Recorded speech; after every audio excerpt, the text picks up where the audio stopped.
$10,000 for one night's work. That's what the ad said. No experience necessary.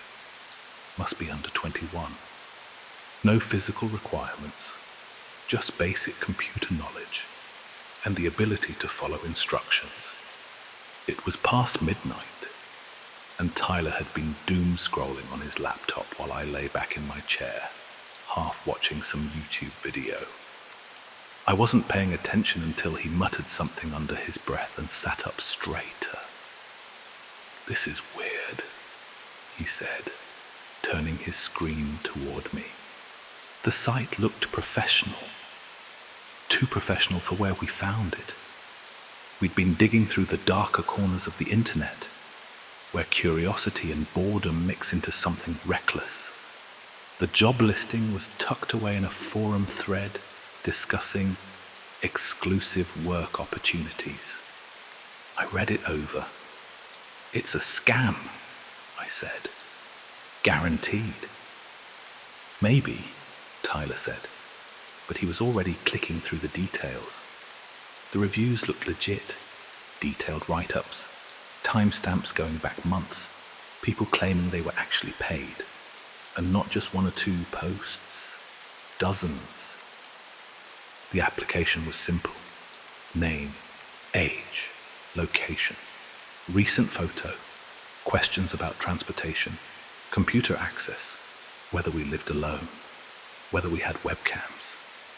I should have stopped him. I should have stopped myself. But when you're 18, broke, and staring down college tuition you can't afford, your risk assessment gets a little skewed. We submitted our applications. 5 minutes later, we got identical emails. "Congratulations, you've been shortlisted. A video interview will be conducted shortly." A link followed. No names, no company, just a time. Now. Tyler clicked first. I followed. The screen stayed black. No video feed, no voice, just a text chat box. The first message appeared instantly. "The job is simple. You will be given access to live camera feeds. You will watch. You will record. Specific moments will be flagged for review." Tyler typed, "What kind of moments?" A pause. Then, vulnerability. The next message came with sample images. A woman crying in her car. A man practicing a speech alone in an office. A kid sneaking money from a purse. Not security footage. These were private moments, taken from angles that shouldn't exist. Laptop webcams, home security cameras, hidden feeds. I felt sick. "Nope," I said, pushing away from my desk. "This is some real creep shit." Tyler just stared at his screen. He wasn't clicking away. He wasn't closing the window. The messages continued. "Surveillance is inevitable. You can profit from it, or you can be its subject." A contract appeared, legal looking, detailed terms, confidentiality clauses, explicit consequences for leaking information, $10,000 per night. "This isn't right," I typed. "Right and wrong are irrelevant." A video player opened automatically. I flinched. It was us, right now. The angle came from Tyler's laptop webcam, except his laptop was closed. The video rewound, played back the last 10 minutes, showed us reading the ad, clicking the link, watching the screen in silence. Tyler's hand jerked toward his trackpad. "Delete it," he typed. The response was immediate. "Sign the contract." I felt the air in the room shift. a tension so thick it pressed against my skull. My mouth was dry. My hands were damp. The video feed changed. It showed my room, my laptop. I shot out of my chair so fast it tipped over. The webcam light wasn't on. The laptop was closed, but the feed was live. I could see myself staring at the screen, eyes wide, hands shaking. Tyler clicked out of the chat, tried to close the browser. Nothing happened. The messages kept coming. You are already involved. Your devices are compromised. You are being watched. You have two choices. A pause, then the last message. Get paid or become the content. Tyler slammed his laptop shut and grabbed his phone. I did the same, yanking the battery out of my old piece of shit Android. My heart was pounding so hard it felt like it might crack a rib. I unplugged my PC tower, pulled every cord I could reach. Tyler ripped the power strip from the wall. The room was dead silent. I don't know how long we stood there. Minutes? An hour? Eventually Tyler muttered something about needing air and left. I spent the night staring at my dark screen, waiting for it to turn on by itself. It never did. Neither of us spoke about it again. We stopped using that browser. Tyler wiped his hard drives, reinstalled everything from scratch. I bought a new laptop. I don't know if it mattered, but sometimes, at night, I swear I see the faintest flicker of light from my webcam, like someone's watching me.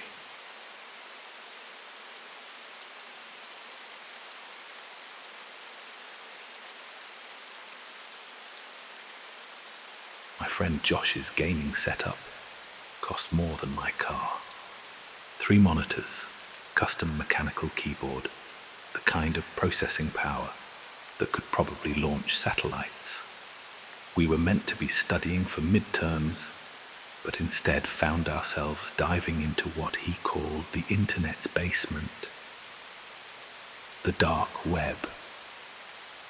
It's mostly just crypto scams and fake hitmen, Josh said, fingers flying across his ridiculously expensive keyboard. Nothing like the creepypasta stories people make up. Emma lounged on his gaming chair, scrolling through her phone with practiced boredom.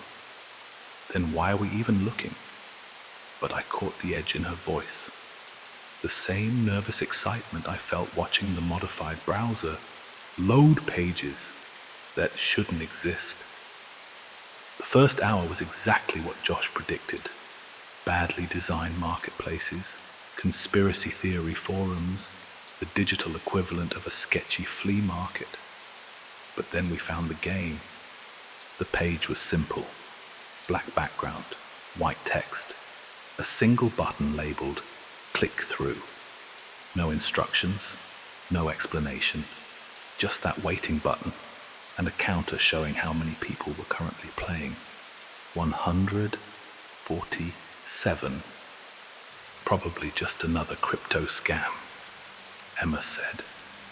But she'd put her phone down, leaning forward to watch. Josh clicked. The next page loaded instantly. Welcome, player 148. Your camera is now active. Before we could process that, Josh's webcam light blinked on. The screen filled with a grid of video feeds. Other players, all teenagers like us, all looking equally confused. In the corner, a timer counted down from 60 seconds. A message appeared. Each player must complete their assigned task within the time limit. Failure to participate will result in the release of your browsing history, messages, and camera roll to your entire contact list.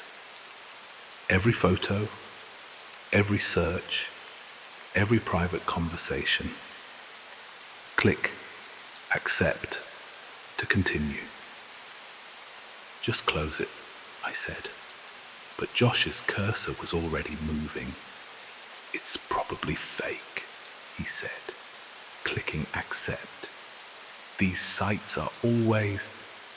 His phone buzzed, then Emma's, then mine. Each of us received a text containing things we'd rather forget. Screenshots of embarrassing messages, photos we thought we'd deleted, browser histories that made us feel sick. The game's interface updated. Task for player 148. Access your school's network using the provided exploit. Upload the attached file to the main administrative database.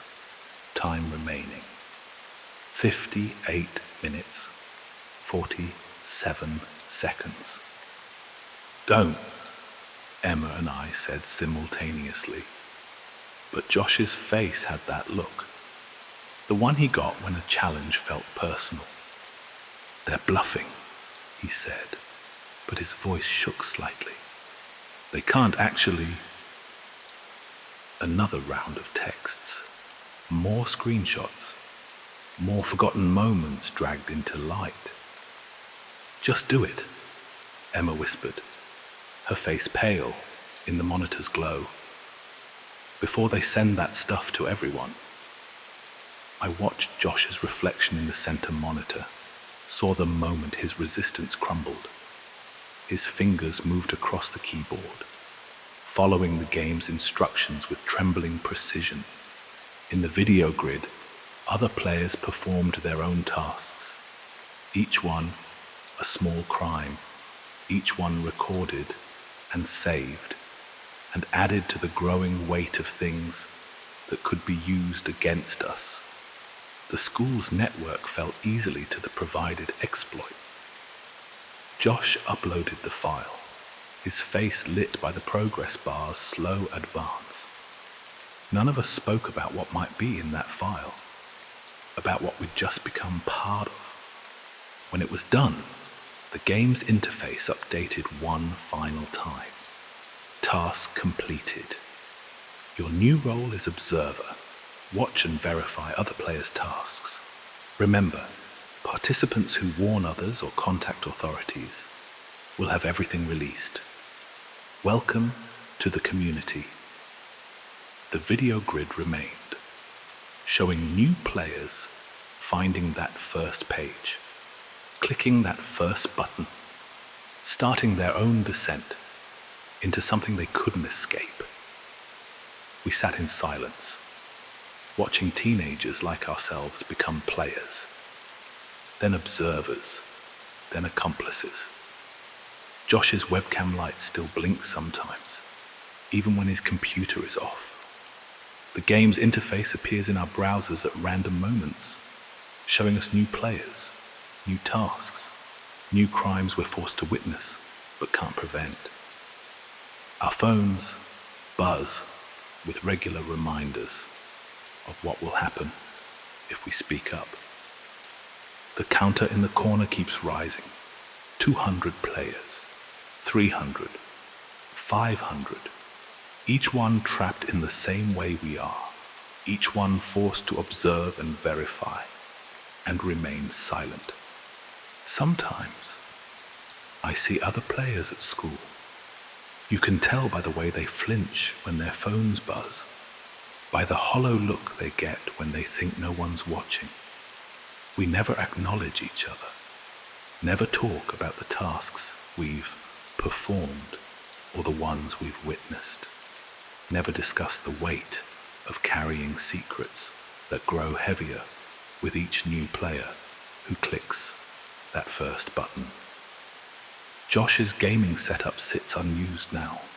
The monitors stay dark, but somewhere in the dark web's endless corridors, that counter keeps rising, that button keeps waiting, that game keeps running, and we keep watching because we have to, because the alternative is letting everyone see who we really are, what we've really done, what we've become in the quiet hours between tasks and observations.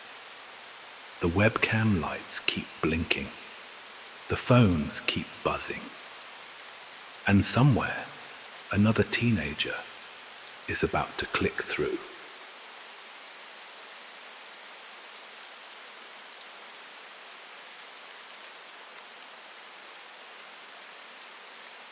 I don't think I've opened my laptop since that day. I should have known something was off when the seller responded immediately, like they were waiting for someone exactly like us.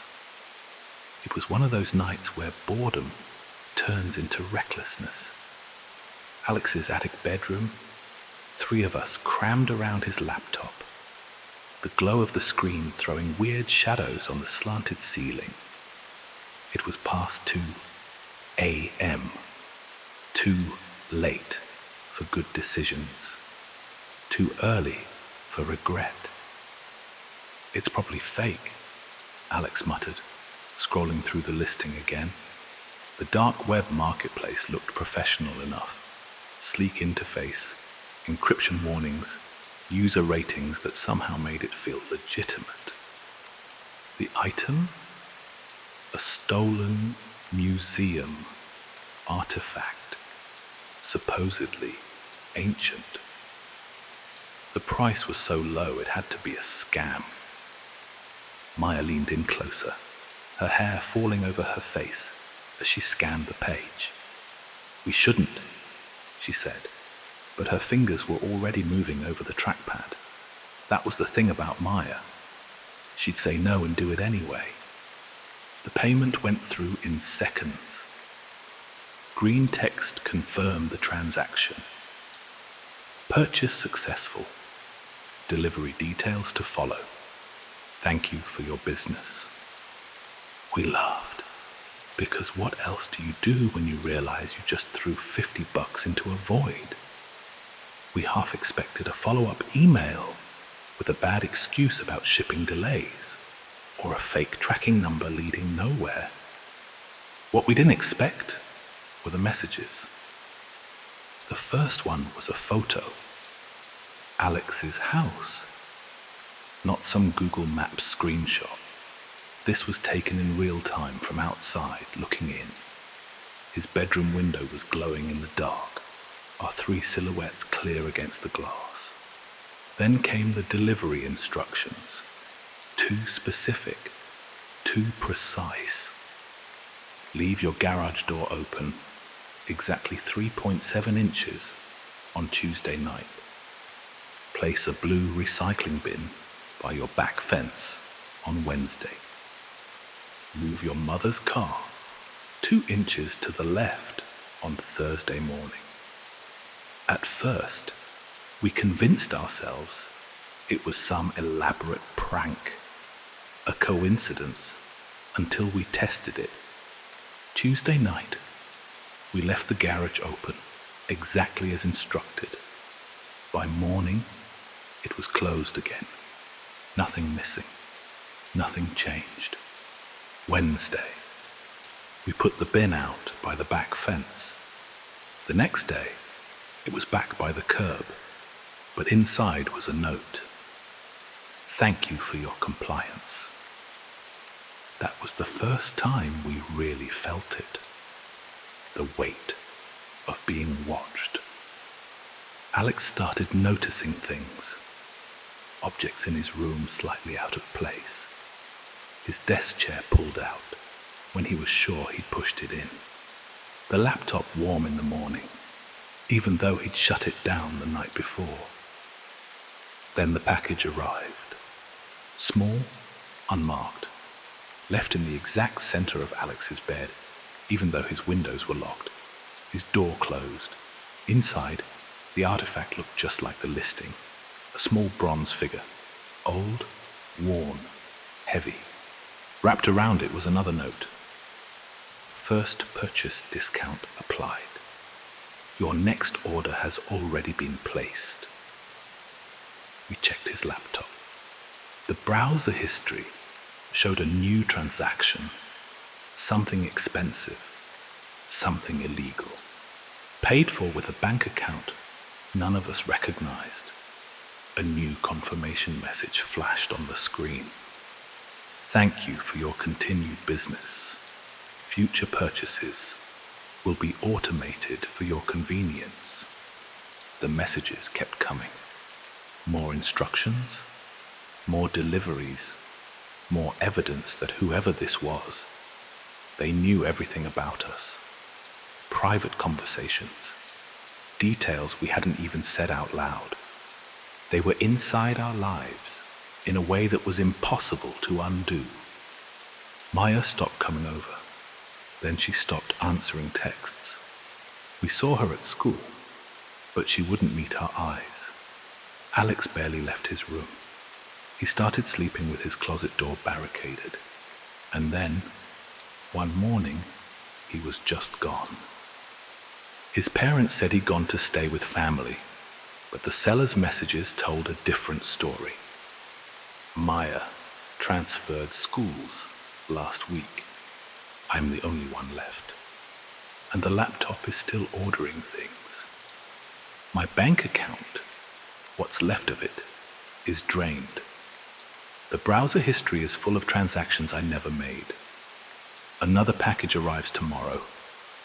I don't know what's inside and I don't want to, but I can't stop it. Because that's the thing about the dark web. Every purchase leaves a mark. Every joke becomes a contract. Every transaction comes with proof. And the first purchase discount only applies once.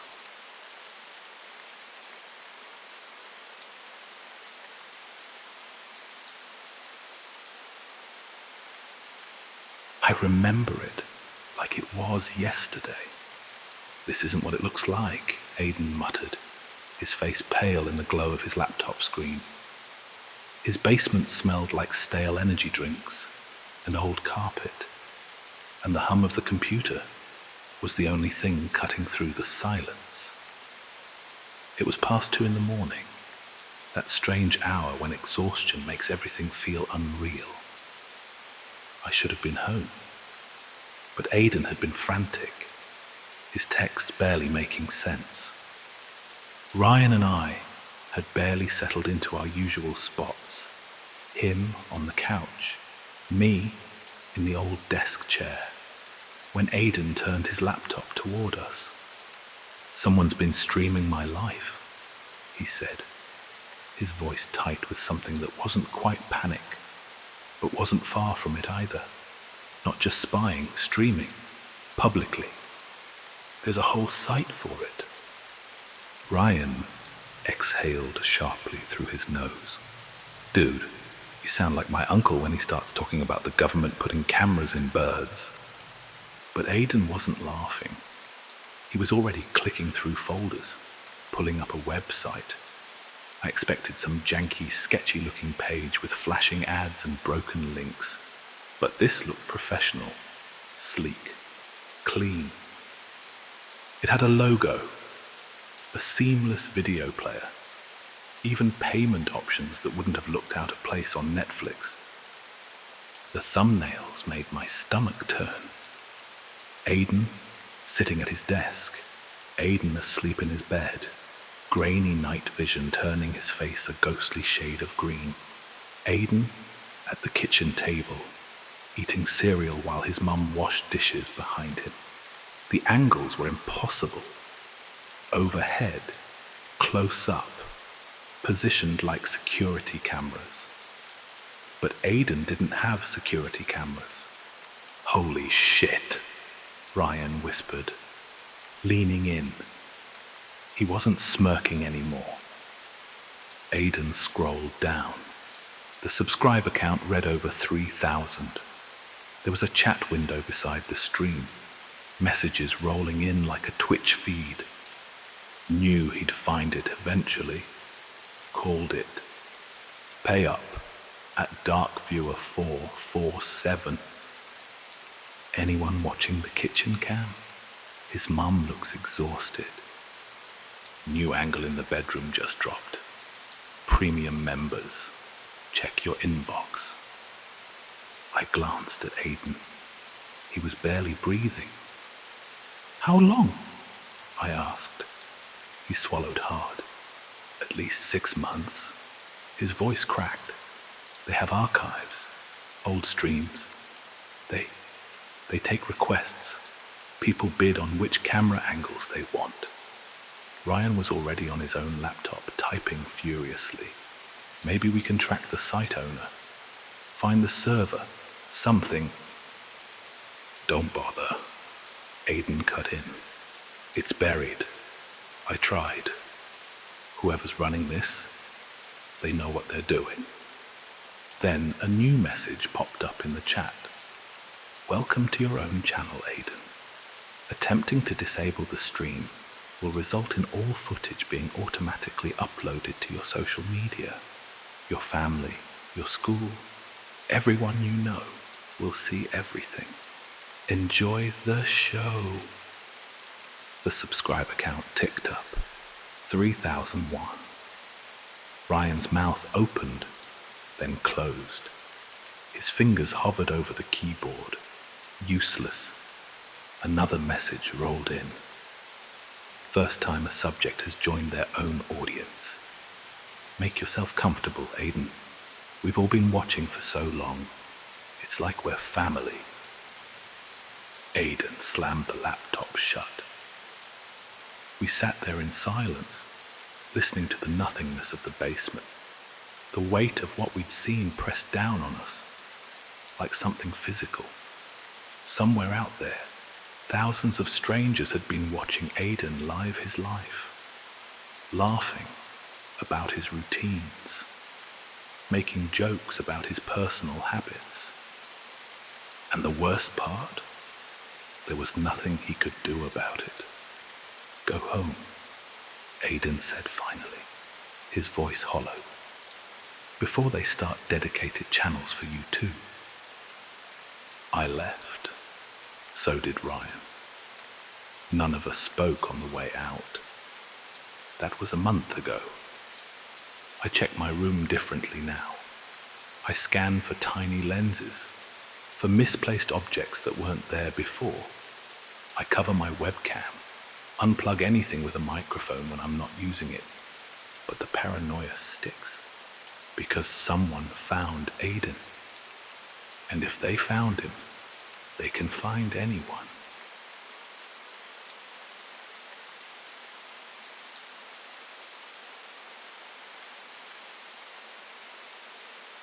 The package showed up on a Thursday afternoon while my parents were at work.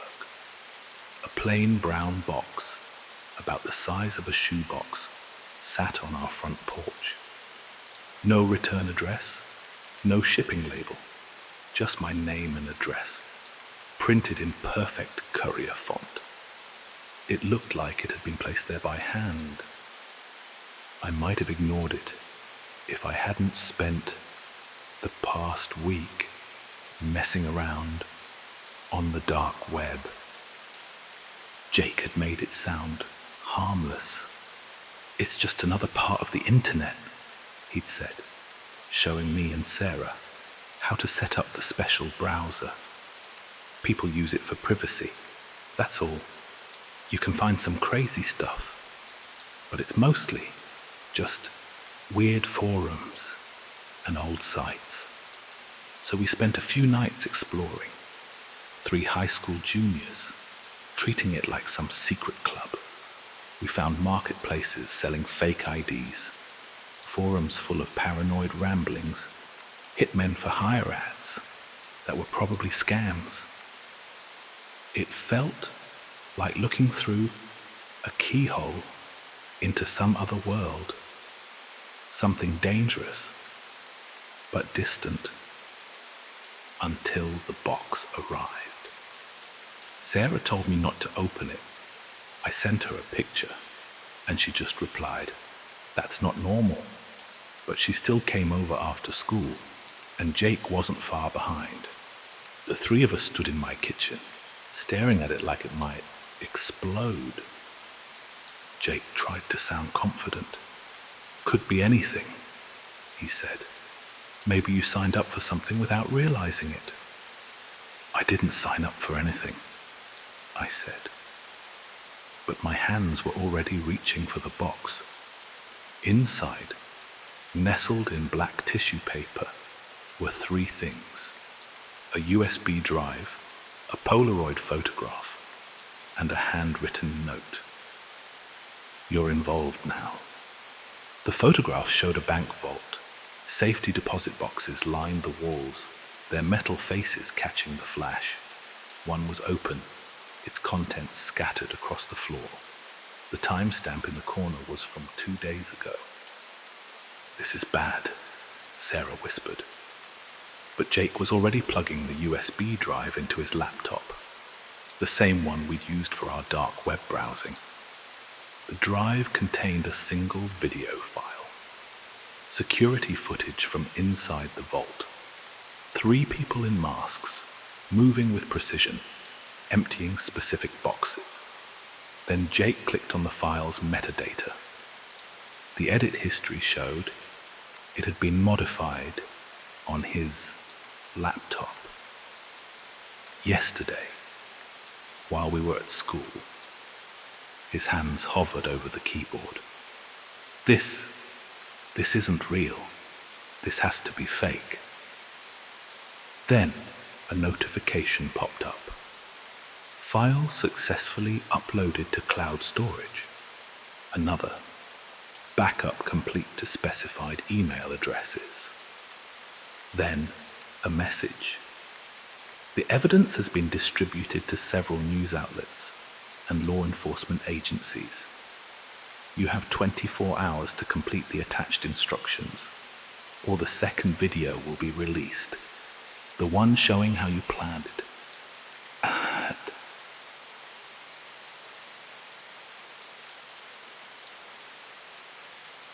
Jake didn't move. Sarah covered her mouth with her hands. I clicked on the new file that had appeared on the drive. Detailed instructions, a different bank, a specific safety deposit box. Retrieve something called a private key. Deliver it to an encrypted address. "They're setting us up," Jake said, his voice barely above a whisper. "They're making it look like we..." Sarah was already scrolling through her phone's photo backup. Then she stopped. Her face went pale.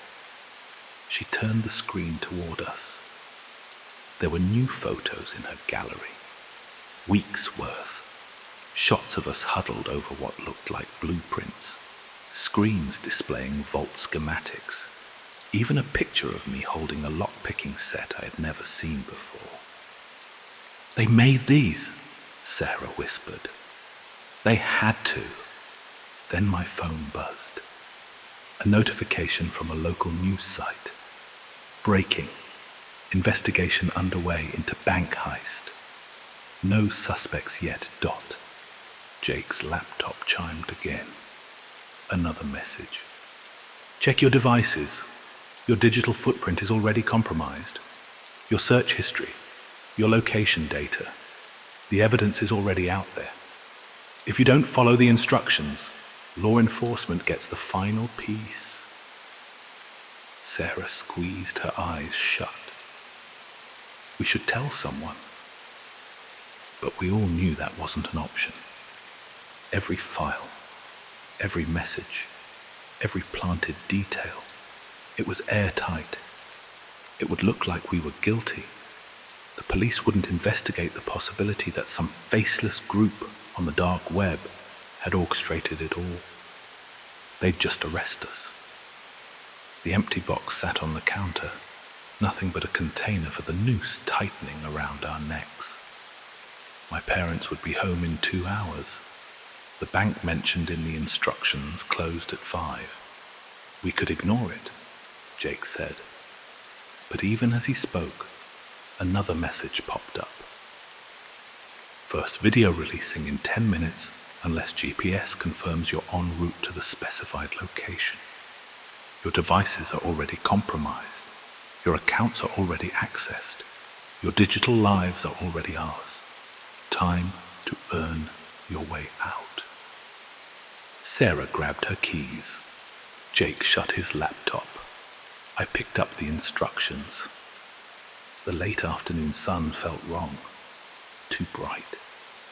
Every passing car, every security camera, every open phone lens, it all felt like a trap. Someone had been watching us for weeks, waiting for us to slip, and now they had everything they needed. Sarah's GPS already had the bank address pulled up. The countdown continued in the corner of our screens, ticking down like a bomb. And somewhere, behind a screen, behind layers of encryption and anonymity, someone was watching us drive toward the next step in their plan. The second package would come when this job was done, and the third, and the fourth, each one pulling us deeper, each one locking the door behind us. Sarah's car turned onto the main road. Jake's laptop continued uploading evidence we couldn't stop. My phone mapped our route to the bank. On the kitchen counter, the empty box caught the afternoon light. Its shadow stretched long across the floor, dark lines cutting through the space where my parents would be standing in an hour, if I made it back home at all.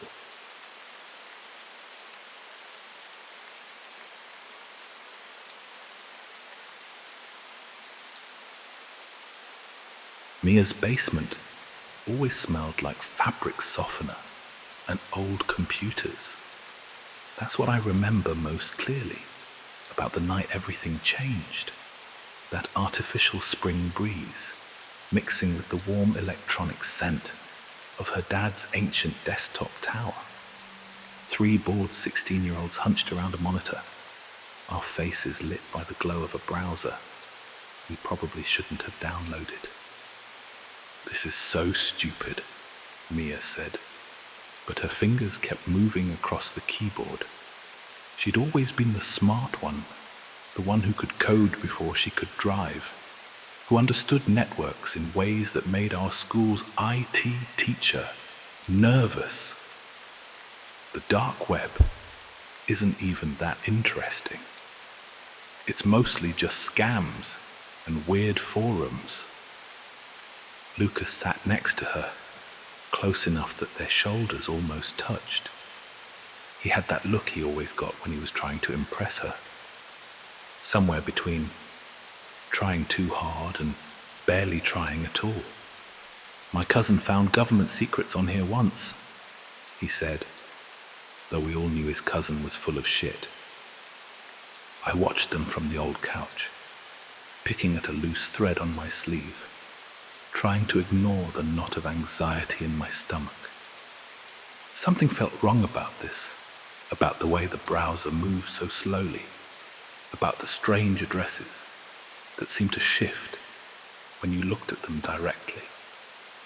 The first few sites we found were exactly what you'd expect. Badly designed marketplaces, conspiracy theory forums, the digital equivalent of back alleys we shouldn't have been exploring. But then Mia found the database. It didn't look special at first. Just another search box on a black background. The kind of simple interface you'd find on any government surplus site.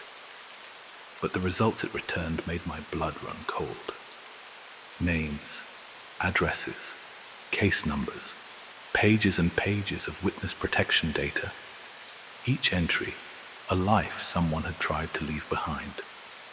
"Look up your mum," Lucas said to Mia, his voice carrying that edge of excitement that comes from doing something you know you shouldn't. "Didn't you say she changed her name before you were born?"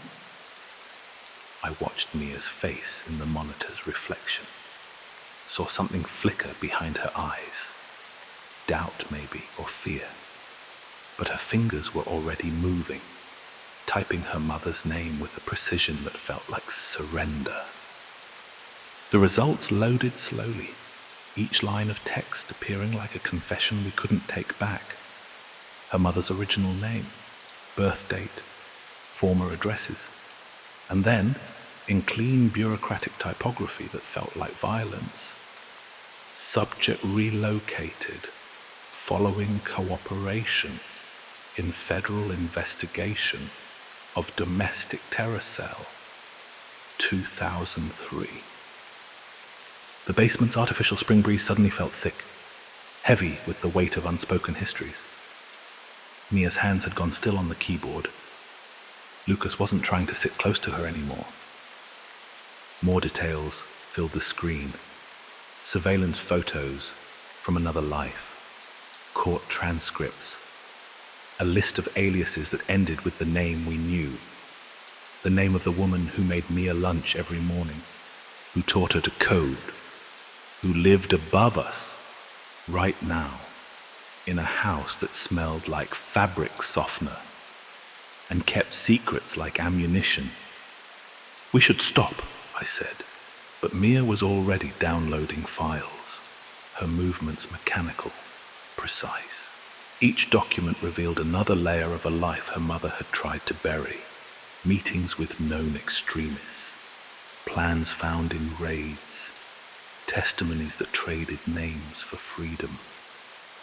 The ceiling creaked above us, footsteps moving from kitchen to living room, carrying coffee or tea, or the weight of a past that was never supposed to resurface. Mia's mum walking through her new life while we excavated her old one. Lucas left first, making excuses about homework or curfew or anything that would get him away from the truth we'd uncovered. I stayed, watching Mia read every document, every transcript, every piece of evidence that transformed her mother from parent to stranger. The fabric softener smell felt artificial now, a deliberate choice made by someone who understood the importance of seeming normal. The computer's hum took on a different tone, not just electronics but evidence, processing revelations that could never be undone. We didn't talk about what we found, didn't discuss the way Mia's hands shook when she deleted the browser, or how she wouldn't meet her mother's eyes at breakfast the next morning. Some truths change everything they touch, spread like cracks through the foundation of reality, until nothing feels solid anymore. The witness protection database is still out there, still holding secrets that could unmake lives with a single search. Sometimes I see Mia at school, watch her carry the weight of what we discovered like armor, watch her mother pack her lunch and attend parent conferences, and live a life built on the ashes of another. The basement still smells like fabric softener.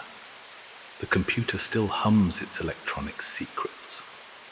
And somewhere in the dark web's endless corridors, other teenagers are discovering that some questions shouldn't be answered. Some searches shouldn't be completed. Some truths shouldn't be found. But we keep looking anyway. Because once you know there are secrets, you can never stop seeing the shapes they make in everyday life. The careful choices, the practiced normalcy, the artificial spring breeze covering the scent of histories that refuse to stay buried.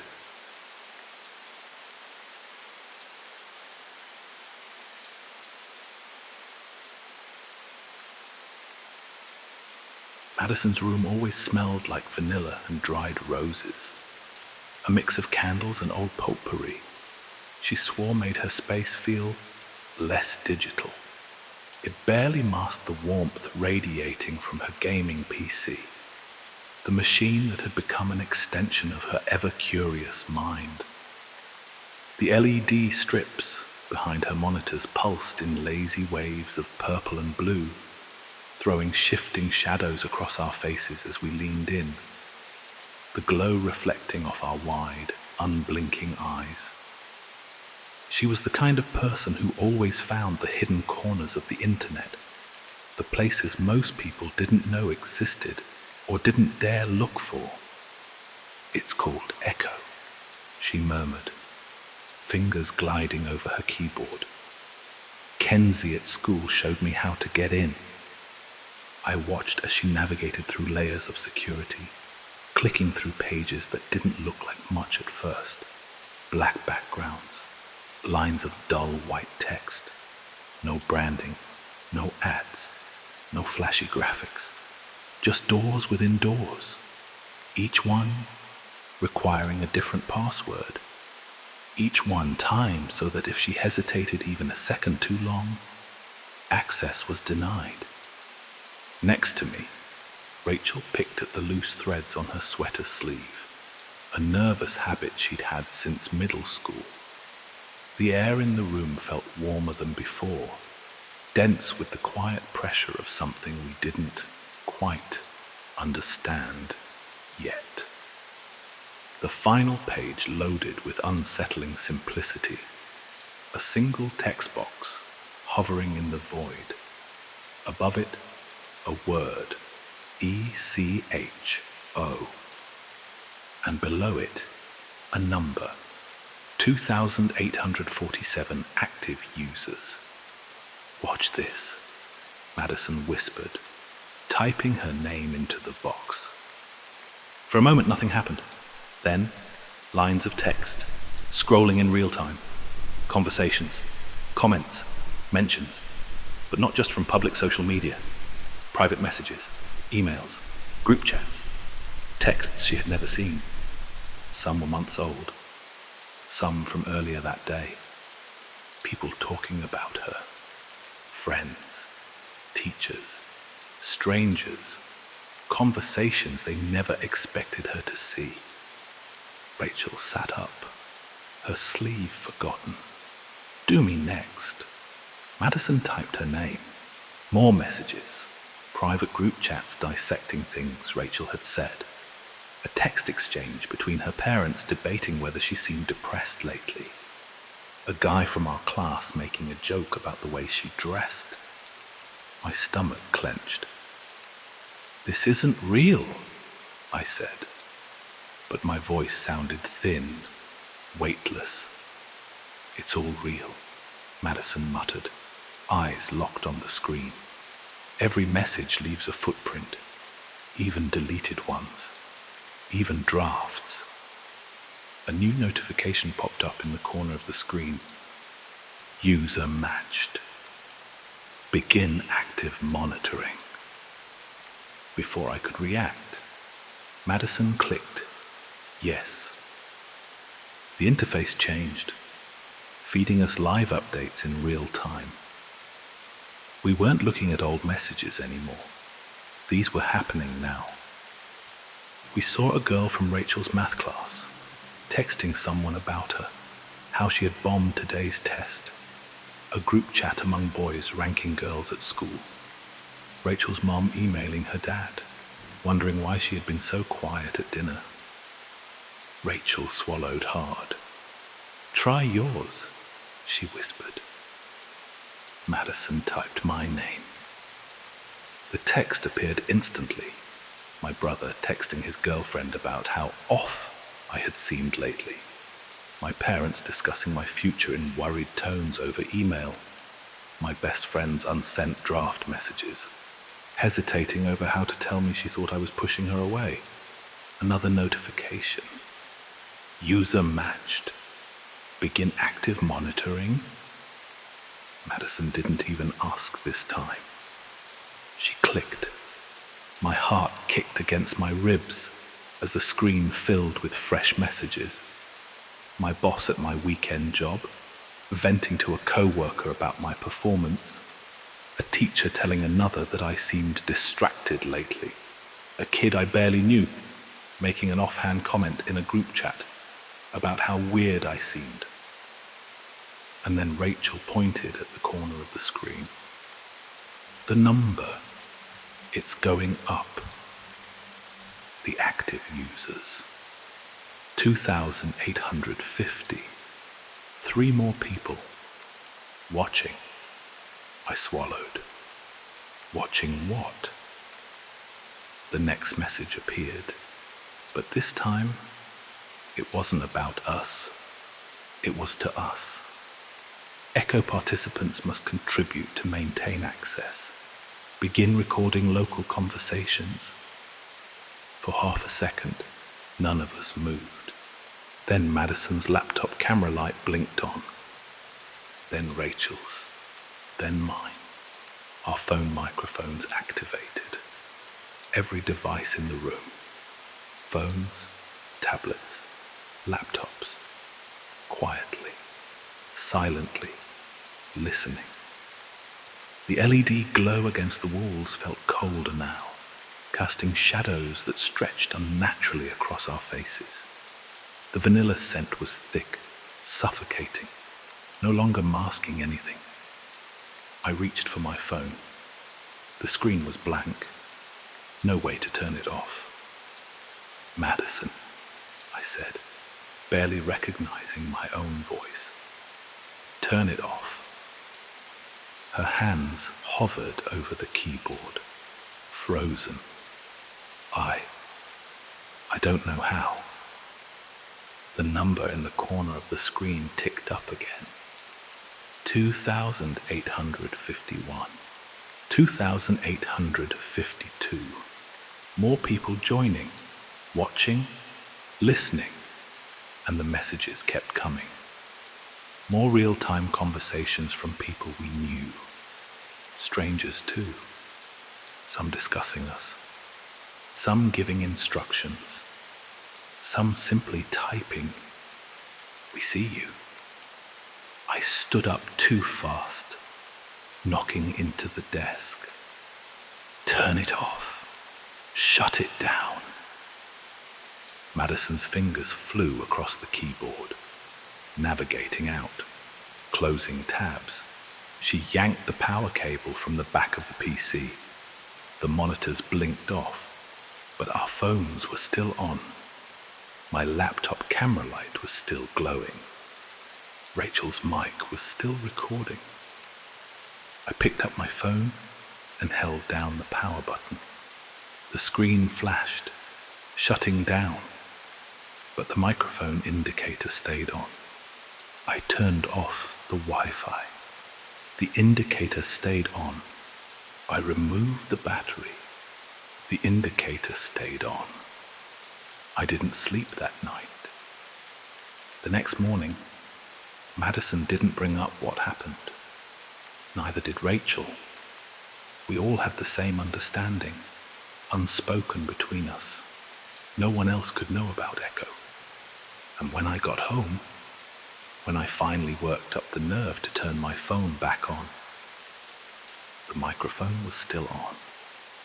And the number at the bottom of my screen, 2,853. 2 more, still listening.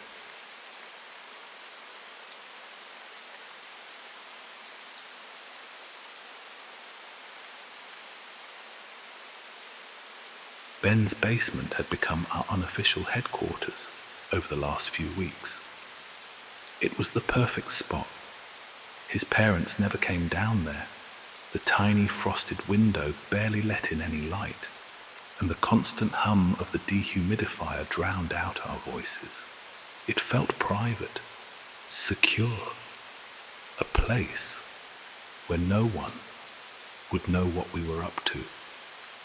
We spent our nights tunneling through the darkest corners of the internet, following leads, chasing rumors, digging through things that probably weren't meant to be seen. We never bought anything, never interacted, just observed. That night, Ben's screen flickered as he clicked into another hidden forum, his fingers tapping out passwords he swore he hadn't learned from anywhere public. The screen was black, the text an eerie green. "Check this out," he muttered, tilting the monitor so we could see. "This looks official. A database." At first glance, it resembled one of those government leak sites that popped up every now and then. But this wasn't public. The folders were numbered, filed with precision, and the names: Incident Report 2187B, Covert surveillance logs, extraction protocols, sent an uneasy ripple through my chest. "This is fake," Zoe whispered, but she didn't sound convinced. We clicked, we scrolled. The documents were dense, filled with names, dates, and places that we could cross-check. And we did. The locations existed. The operations had whispers of them in obscure corners of the news. It was real. We stayed up too late, screens glowing in the dark, downloading files, trying to piece together what we had stumbled onto. There was no conspiracy theory nonsense, no aliens or secret experiments, just operations, names, and people who had disappeared without a trace. It felt exhilarating, until it didn't. The first thing that happened was small. A black SUV parked across from Ben's house the next afternoon. Not moving, just sitting. "Could be anything," Ben said, laughing it off, but he kept glancing back at it. Then, our devices started acting strange. My phone buzzed with messages I hadn't received yet. My laptop camera light flickered on at random. Ben swore he heard a click on his landline before the dial tone. The paranoia crept in fast. I brushed off the first few things, but by the end of the week, I wasn't sleeping right. Then, Zoe saw them. We were at school, sitting in the cafeteria, when she nudged my arm. "Look." 2 men stood by the entrance, suits, clean-shaven, completely unremarkable, but their eyes never left us. They didn't talk to each other, didn't move, just stood there, watching. We stopped talking, stopped digging, wiped the files, factory reset our devices. It didn't matter. Ben's basement wasn't safe anymore. The dehumidifier's hum felt oppressive, suffocating. The frosted window cast long, warped shadows from the streetlights outside. The paranoia had settled into my bones, making my skin crawl every time I checked my phone, every time a car slowed down near my house. Then we got the emails. No sender, no subject, just one sentence. "Your access has been noted. Do not engage further." It felt like a death sentence. That night, Ben sat at his desk, gripping the sides of his laptop like he could force it to tell him what to do next. "We shouldn't have looked," he muttered. "We shouldn't have downloaded anything." Zoe had stopped talking altogether. She just kept glancing at the window. I don't know how long we sat there, waiting for something to happen, but when it did, it was worse than anything we'd imagined. The dehumidifier shut off. That might not sound like much, but that machine had never turned off before. The silence that followed was suffocating. Then came the knock at the basement door. 1, 2, 3. Steady, purposeful, not impatient, just waiting. We didn't move. The door didn't open. The knock didn't come again. Eventually we crept upstairs one by one, forcing ourselves to look outside. The SUV was gone. The men weren't standing at the corner anymore, but the feeling didn't go away. Even now, I don't leave my curtains open at night. I don't keep my phone near me when I sleep. And I don't check unfamiliar emails. Ben moved 2 months later. His parents wanted a fresh start. Zoe stopped using social media. She won't even talk about it. And me? Sometimes, when I'm walking home, I catch a glimpse of someone standing too still, watching. They never approach, never speak, but I know it's them.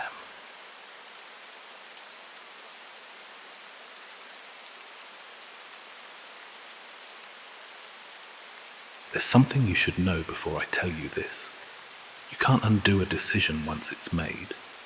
You might think you can. You might convince yourself that a choice is just a passing moment, a thing that fades with time. But some choices don't fade. Some choices stay with you. Carter Williams was the kind of guy everyone trusted.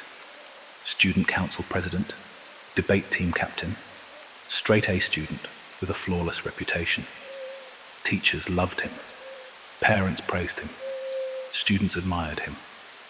But he was also the kind of guy who knew how to hurt people without ever leaving proof. The kind of guy who made your life hell while flashing a perfect smile for the teachers. 3 years. That's how long it went on. The bruises were always hidden. Ribs, stomach, upper arms. I learned quickly how to lie when the nurse asked if I'd fallen during gym class, how to keep my head down and avoid eye contact. A shove into a locker that looked like an accident.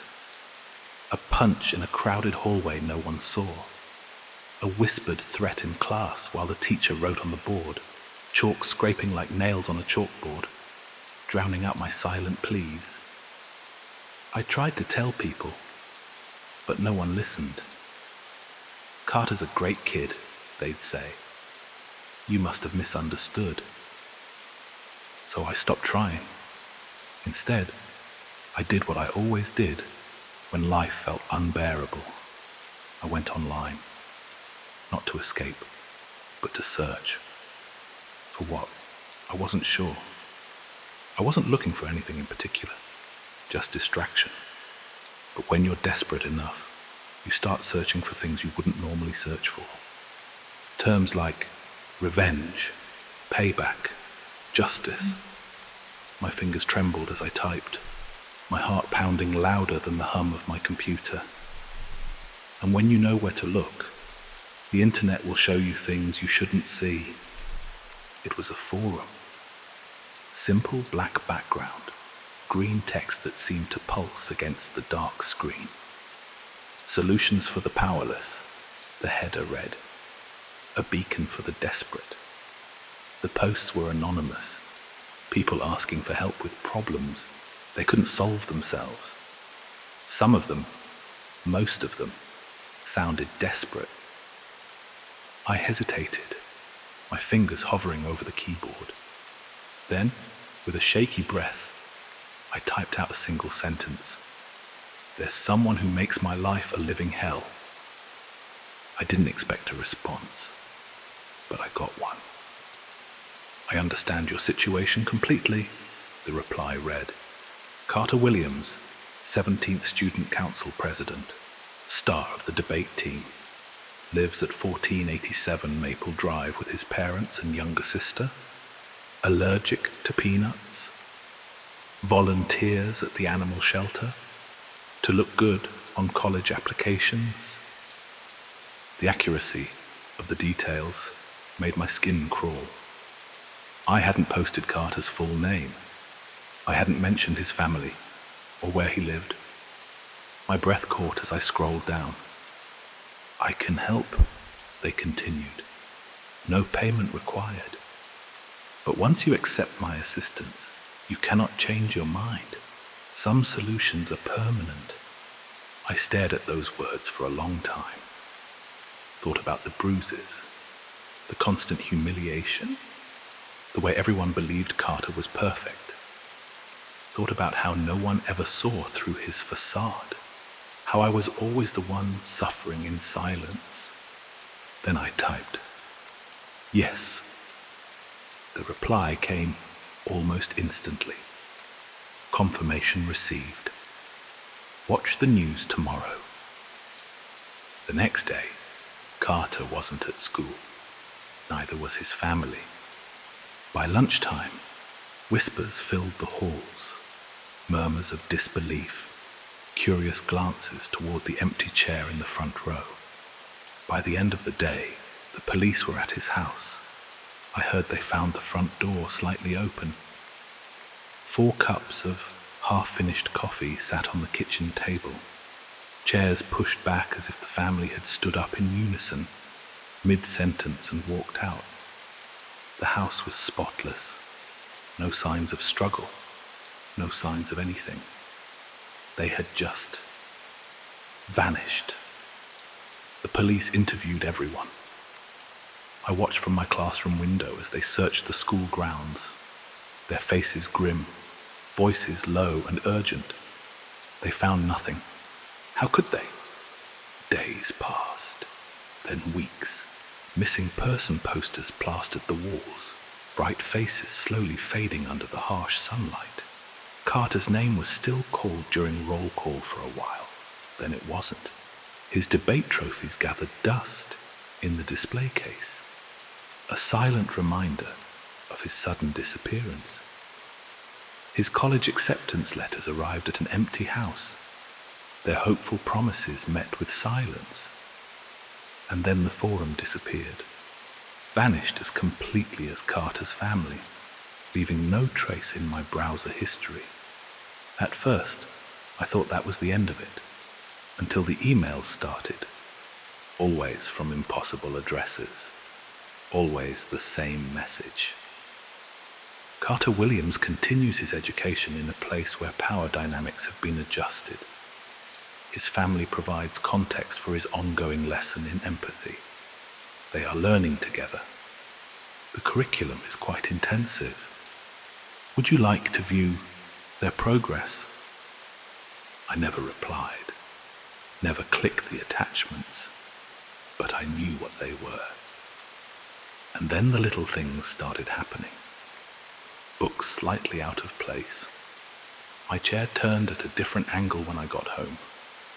My window opened just a fraction, even though I never opened it. My phone buzzing with anonymous texts, untraceable, unreadable strings of characters that felt more like a taunt than a message. Someone had been here. Someone had been inside my room, watching, waiting. Carter's house still stands, untouched. His mother's garden is overgrown, wildflowers creeping through the cracks in the sidewalk. His father's car sits in the driveway, tires slowly deflating, the metal rusting in the rain. His sister's bedroom window is dark, curtains drawn tight, as if waiting for someone to come back. But no one will, because some choices don't fade. Some choices stay with you.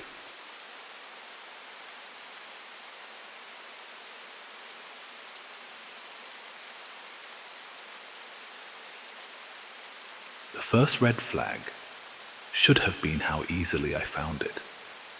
Most horror stories about the dark web involve encryption, private networks, hidden forums. Mine started with 3 clicks on a regular browser at 3 in the morning while I was doing research for my thesis on deleted web pages. It was called the Hollow Link, plain, outdated HTML, black background, white text, no logos, no ads. The header claimed it stored erased content from the internet.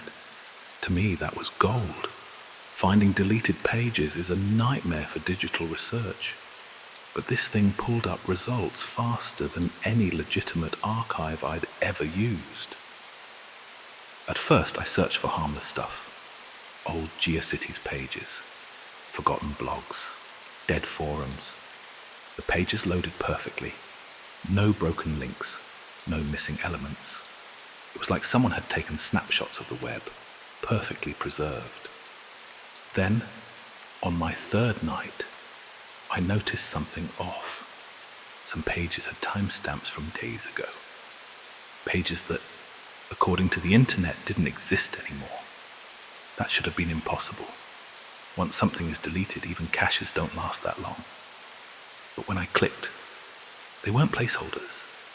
They were full pages.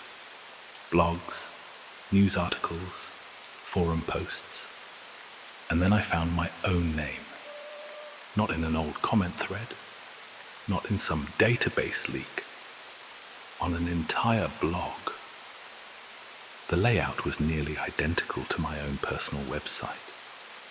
The posts were written in my style, but I hadn't written any of it. It detailed things I'd never done, deep dives into sites I'd never visited, interviews I'd never conducted.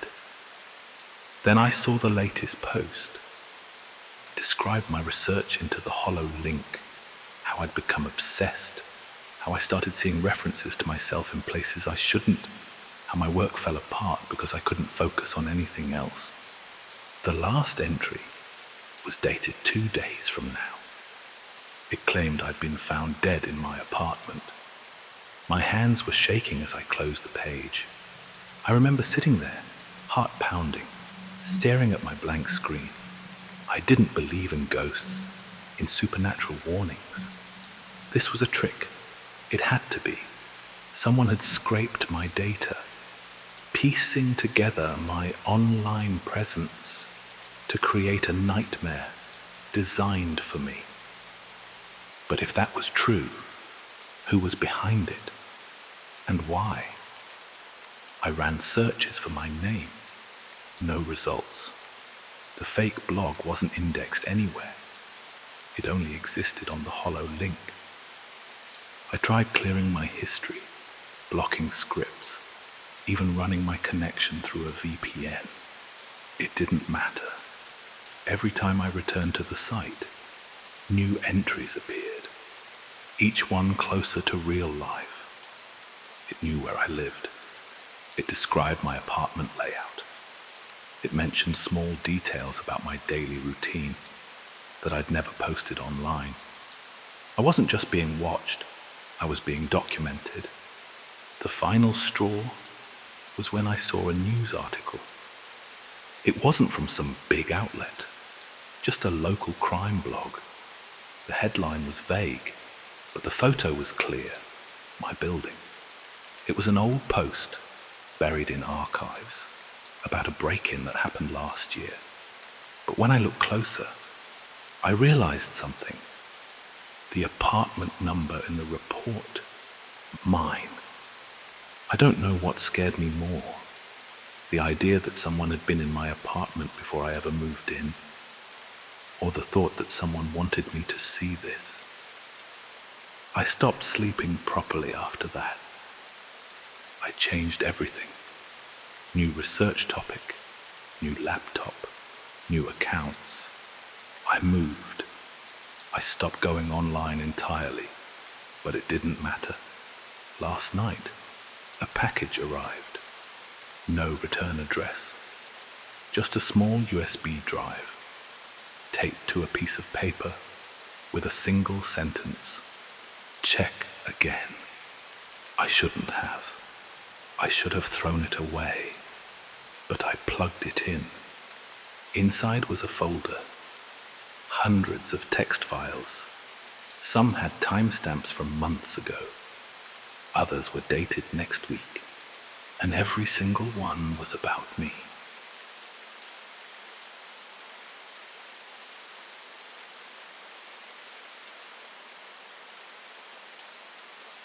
I don't talk about this. Not to friends, not to family. Not because I'm afraid they won't believe me, but because I know they will. Because I have the proof. And once you see it for yourself, there's no going back to feeling safe. It started during the pandemic. I was working as a cybersecurity consultant, spending too many late nights wading through dark web forums, tracking cryptocurrency scams and security breaches. People think the dark web is some lawless hellscape, but most of it is dead links, scams, and encrypted chatter. You don't just stumble into the really bad stuff. You have to look for it. And I was looking. That's how I found the shipping service. Their website was polished, almost too polished. It advertised complete privacy for package delivery, using advanced routing techniques to make shipments untraceable. As someone who specialized in supply chain security, I was curious. How were they circumventing international logistics? How did they ensure total anonymity? I told myself it was just professional interest, a test. So I placed a simple order, just a book, sent from my apartment to a rented P.O. box across town. It wasn't cheap, 0.1 Bitcoin for a single delivery, but that made it seem more credible. Scammers usually bait victims with low prices. The first red flag came immediately. They wanted a photo of the package's contents before pickup. The reasoning sounded plausible. To verify that nothing illegal was being shipped, I snapped a picture of the book inside the box and sent it over. Minutes later, I got a confirmation. The second red flag was the drop-off. No courier pickup, no tracking number, just GPS coordinates directing me to a parking garage downtown. The instructions were precise. Level P3, space 214. Leave the package, walk away. I followed the instructions. 3 days later, I received an email. No text, just a video attachment.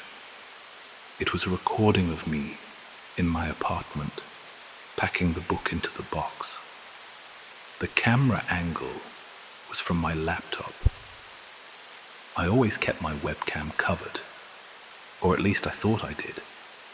That wasn't even the worst part. In the background of the footage, standing just inside my bedroom doorway, was a man, hood up, face obscured, watching me. I don't remember how long I sat staring at that video. My mind kept searching for explanations. A prank? A deep fake? But then the second email arrived. It contained my browsing history from the last 5 years. Every dark web forum I'd ever visited. Cryptocurrency transactions. Encrypted messages. Old passwords I hadn't used in ages. And then, a final attachment. A transcript of a phone call I'd had with my parents when I was 15. I hadn't recorded it. No one had. The message was simple. You belong to us now. Over the next week, they made it clear just how compromised I was. Screenshots of private messages. Some I didn't even remember sending. Draft emails that had never been sent. Photos taken from my phone's front camera at random intervals. Each email arrived with another piece of my past. Medical records, childhood addresses, things no one should have access to. Then came their demand. They wanted me to help them, not with shipping logistics, with people. They had infiltrated countless systems, collected data on thousands of individuals, and they needed someone to sort through it, to identify vulnerabilities, categorize risks. A digital hunting ground. I didn't respond. Instead, I wiped every device I owned, changed every password, and moved. I reported it to law enforcement, but I could see the skepticism in their eyes. No physical threats, no financial loss, just the lingering implication of control. The website had vanished. No trace had ever existed. I thought I'd escaped. Then, 3 months later, a text arrived on my new phone. A phone I had never linked to any of my old accounts. It was a photo of me, sleeping in my new apartment, taken that night. The message underneath, you made the wrong choice. I don't know how they found me. I don't know if they ever left. Sometimes late at night, I catch movement on my security cameras. Brief flashes, too fast to identify. Sometimes my apartment door is unlocked in the morning, even though I know I bolted it shut.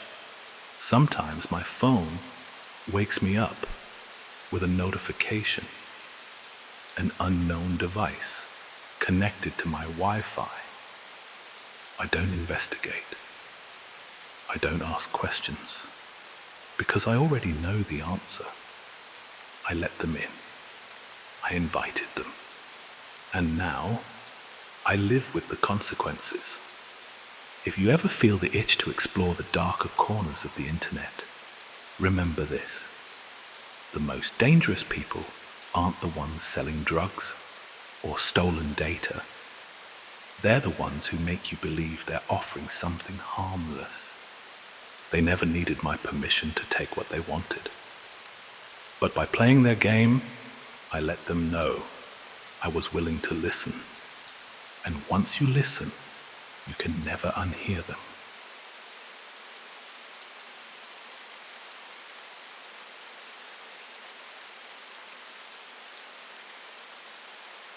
I made a mistake when I was 23.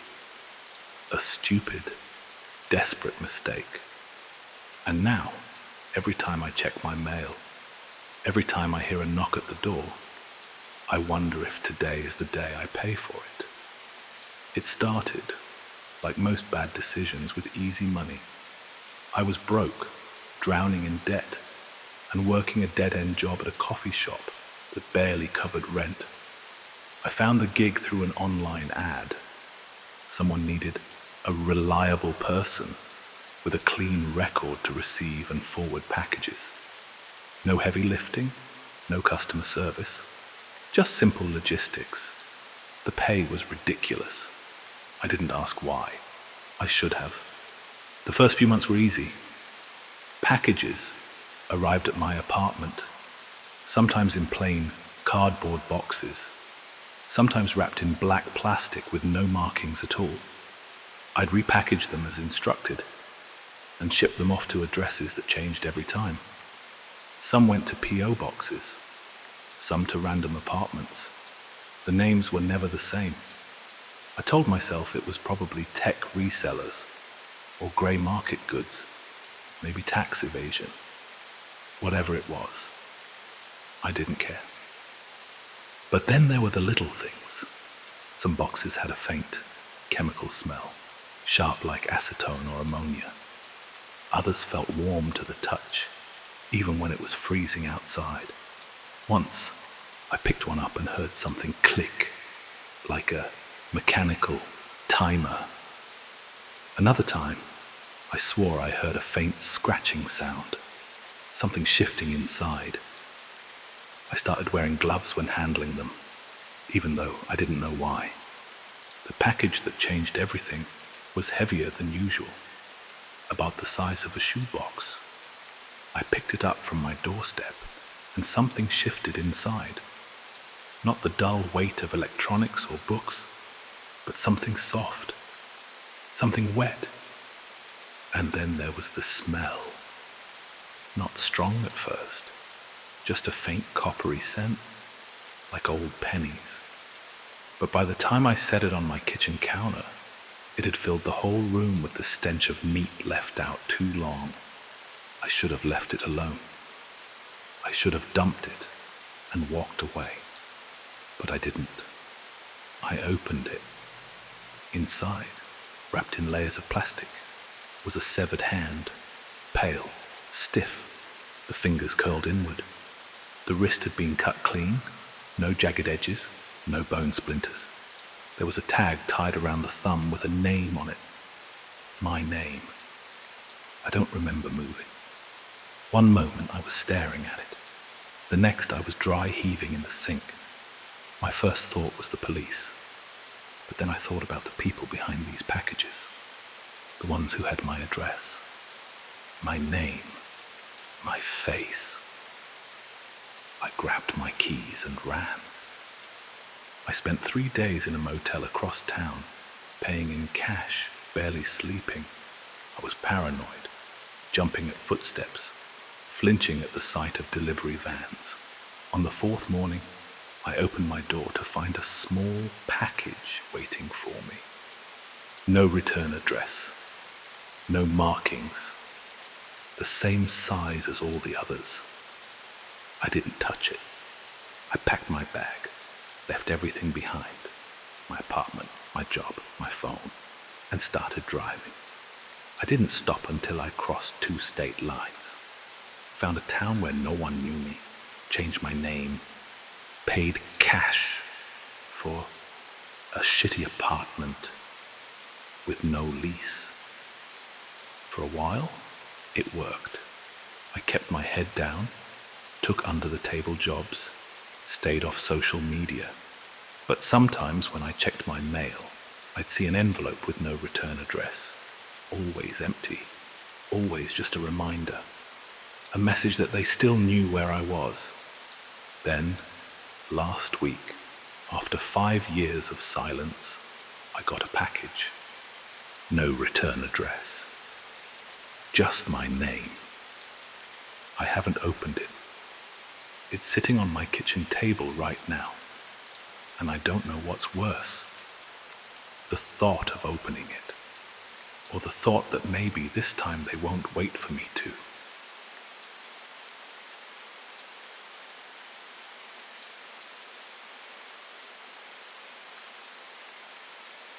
The first time I saw my son after he disappeared, he was sitting at his desk doing homework.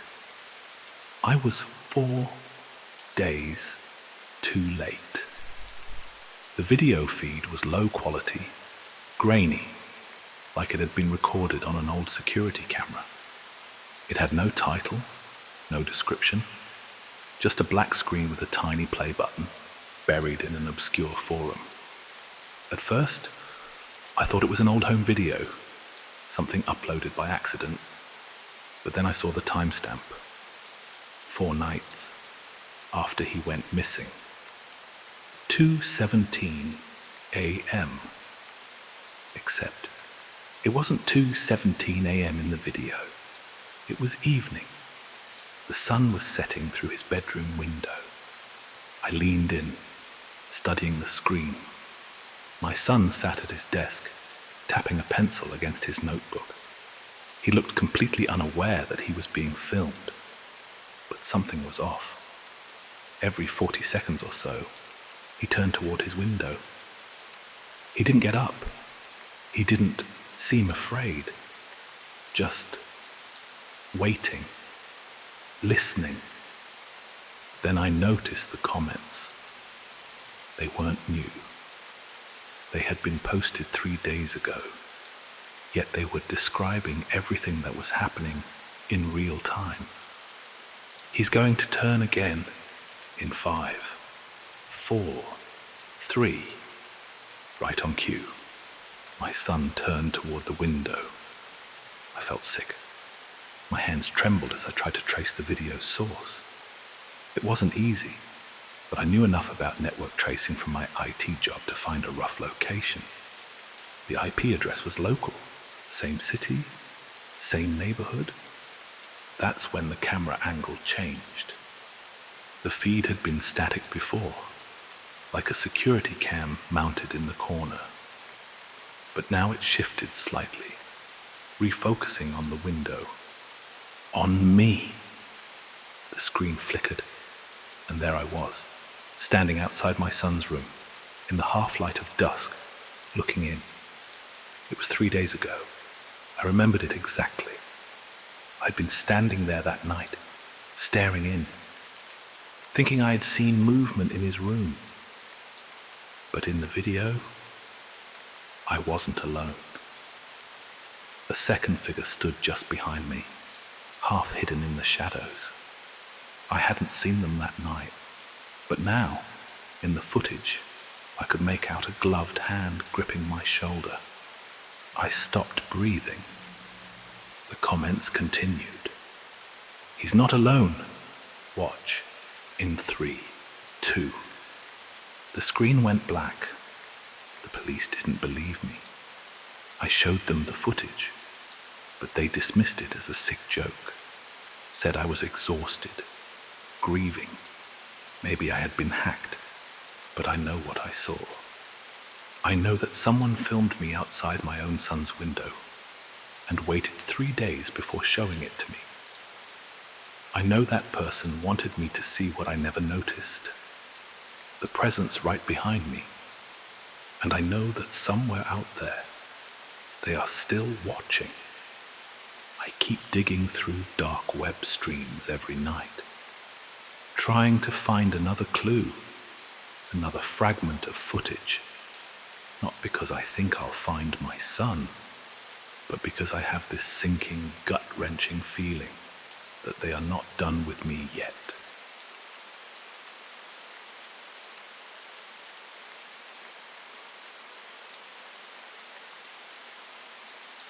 I clicked a random link.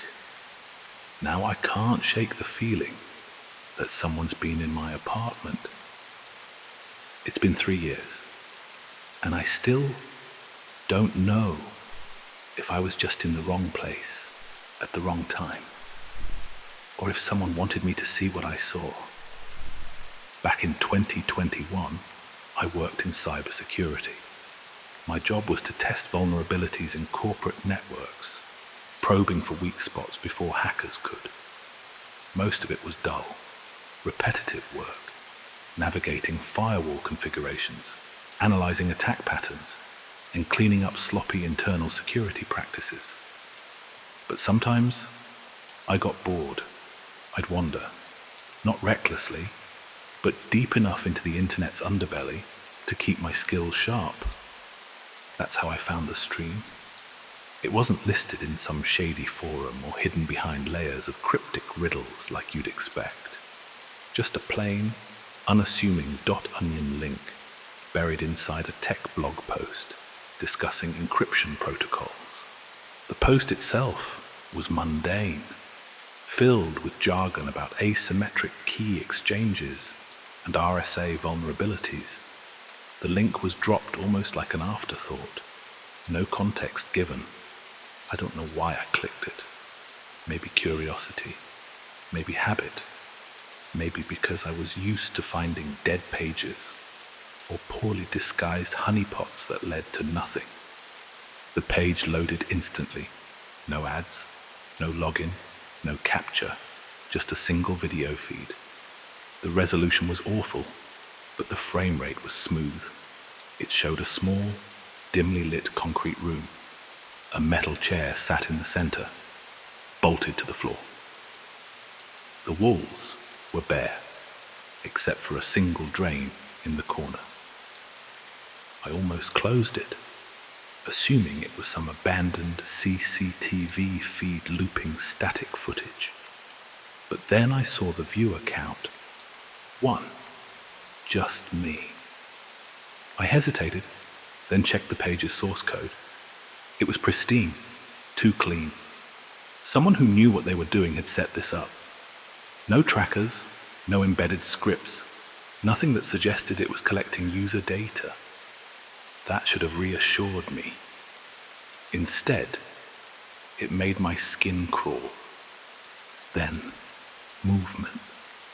A figure entered the room, tall, thin, dressed in nondescript dark clothing, face obscured by a surgical mask.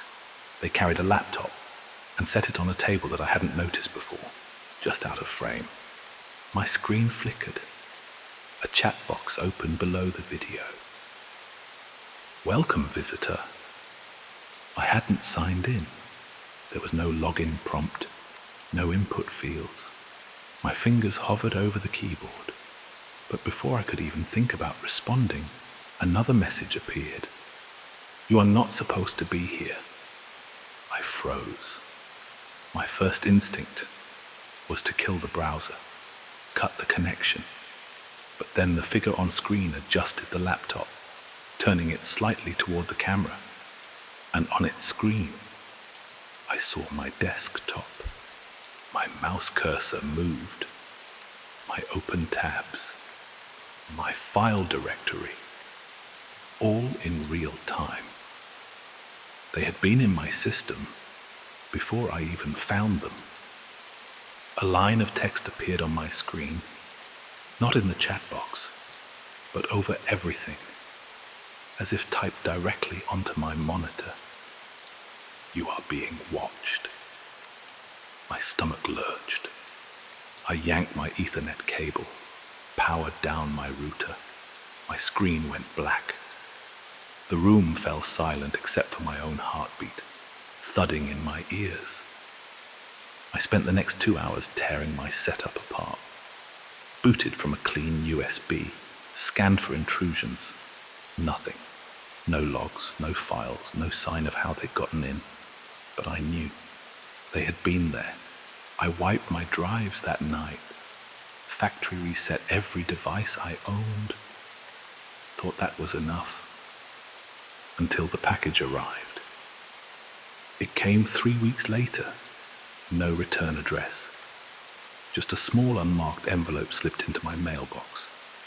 Inside was a single USB drive and a note written on plain printer paper. Are you still watching? I felt sick. I hadn't told anyone what happened. Hadn't even mentioned it in my private logs. There was no reason, no way, for someone to connect that moment to me. I threw the drive away without plugging it in. But I couldn't shake the feeling that someone, somewhere, was waiting for me too. For months, nothing happened. No strange emails, no power surges, no unexplained data leaks. But I started noticing little things. My apartment door slightly ajar when I was certain I'd locked it. My phone lighting up at night with no notifications. The faintest feeling that someone was watching me. I stopped browsing the dark web, switched jobs, moved apartments, and then, last week, an email, no sender, no subject, just a single attachment, a screenshot. It was of my apartment. The view was from my living room window, taken from the street below. I closed my laptop and locked every door, sat in the darkness, listening. The worst part isn't knowing that someone is still watching. The worst part is not knowing why.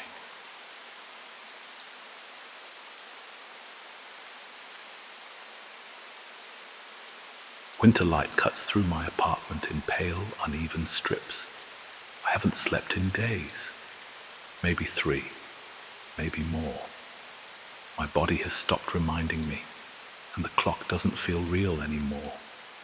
Time is measured by the quiet hum of my monitor, the changing angle of the light, the moments my heart slows when I forget to blink. I tell myself I can stop any time. Just close the laptop, walk away. But I don't. It started with a link, a plain, anonymous drop in a forum thread I barely remember visiting.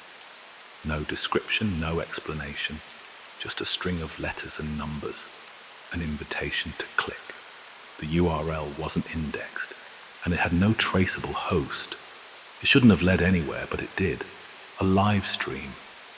The screen was grainy, low res, but the setup was clear.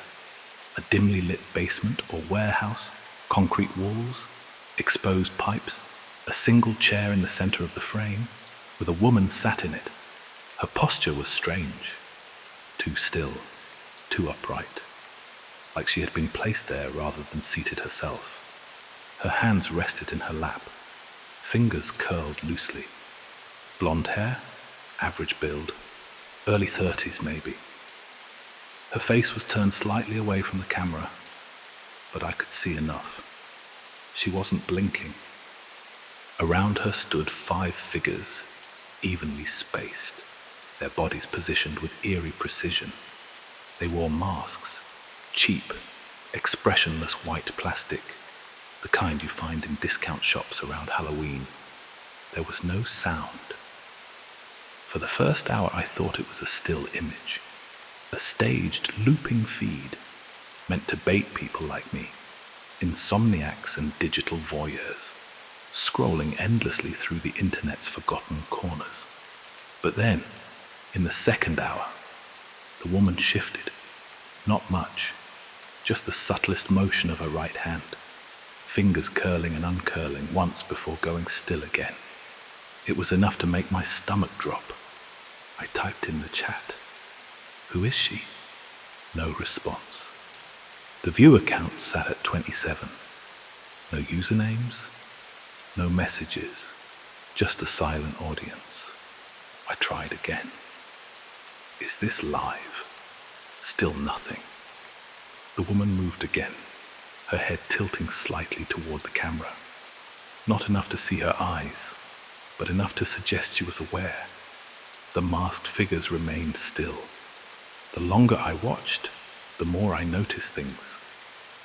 The way the lighting seemed to shift subtly, like an unseen hand was adjusting it. The occasional flicker in the video feed, as if something was interfering with the signal. The sense that the masked figures weren't statues, but they weren't quite people either.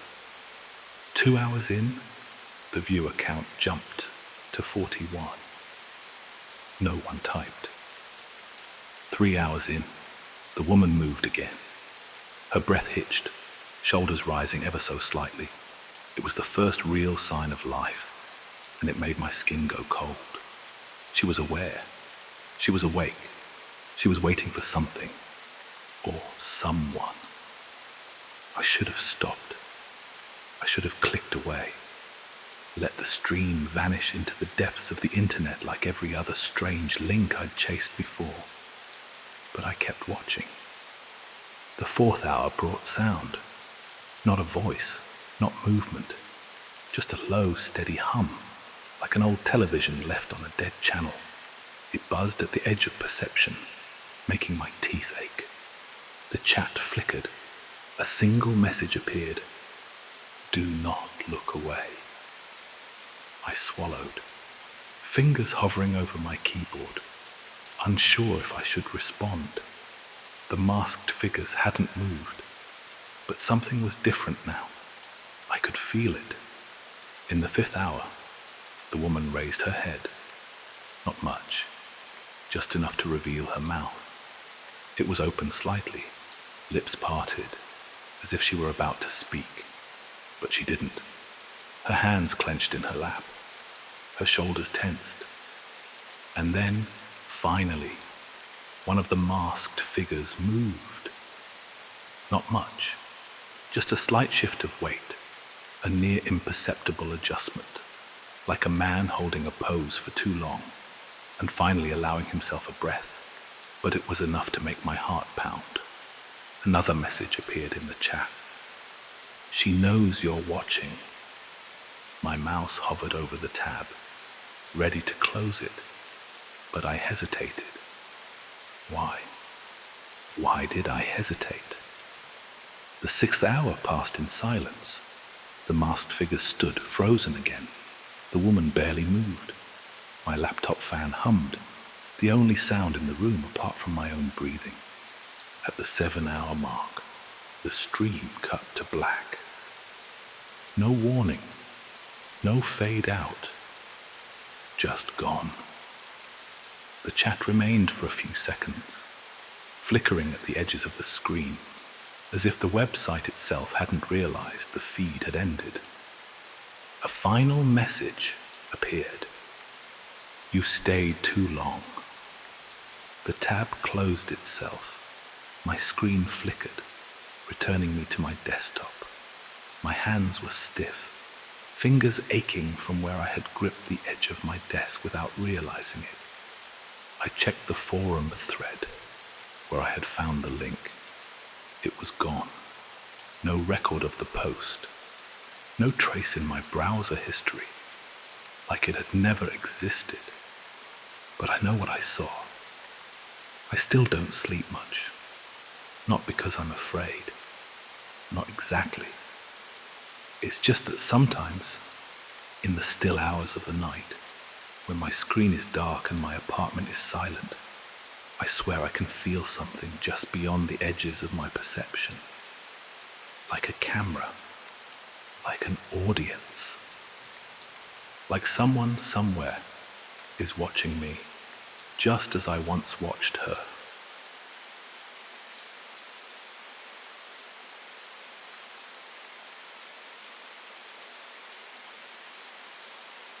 I never thought I'd find myself diving into the dark corners of the internet, but like most of you, I got tired of the same old thing.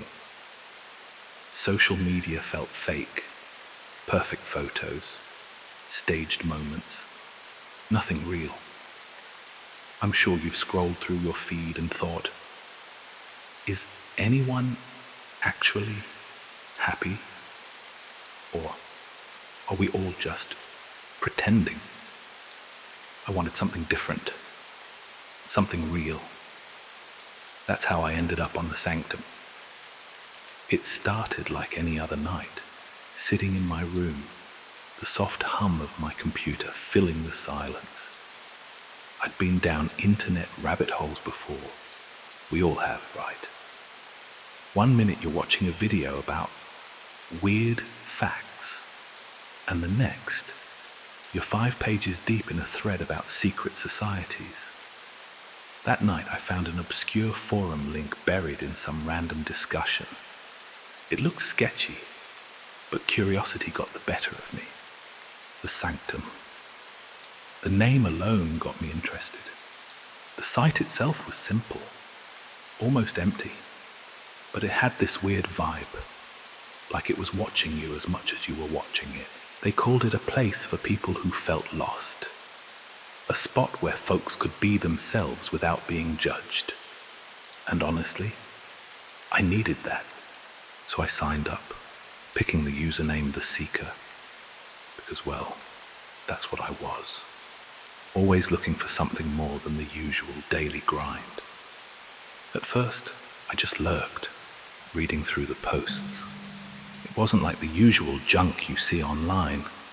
People talked about deep stuff, philosophy, technology, politics, but not in that fake show-off way you see everywhere else. These were honest, sometimes tough conversations. Hackers, artists, activists, everyday people, all coming together in one place, sharing their thoughts without filters. It felt real.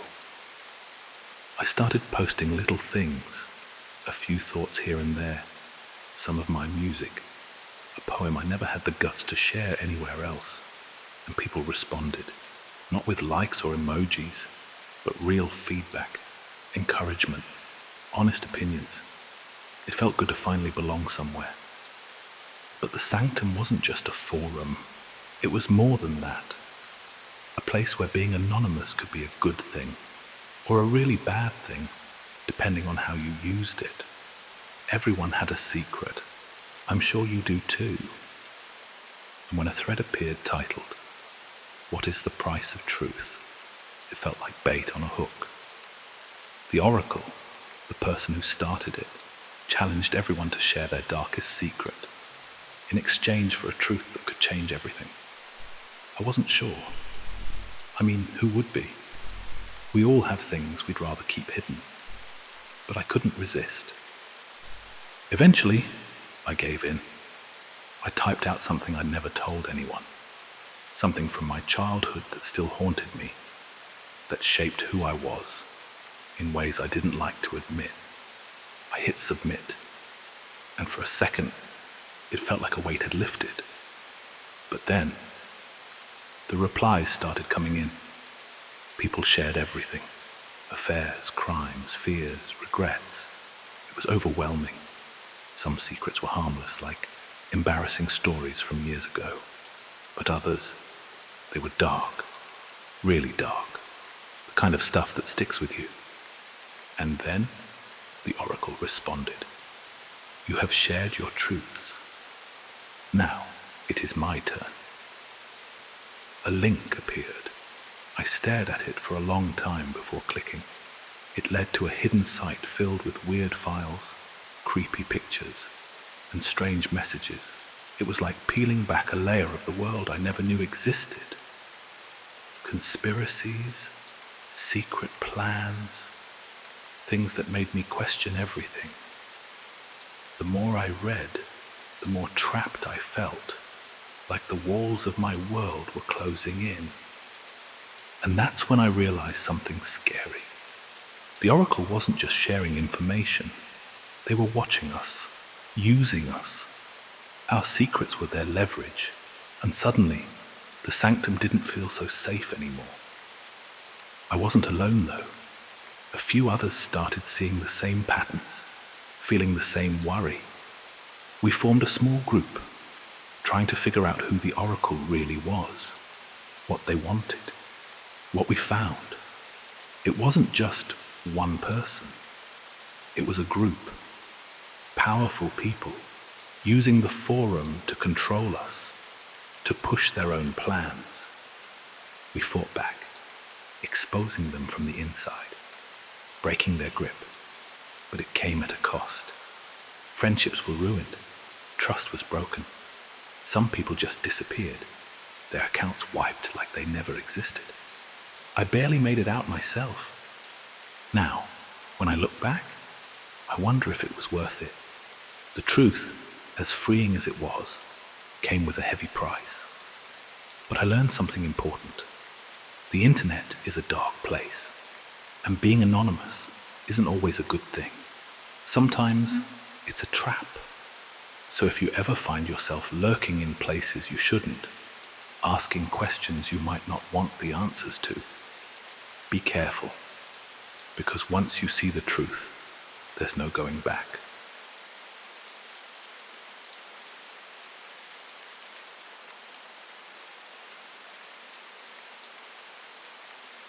I always tend to find myself staying up way too late, clicking through random websites and finding weird stuff.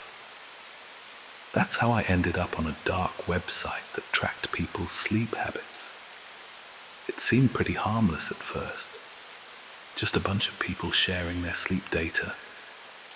But hidden deep in the forums, I found people talking about something called the missing hours.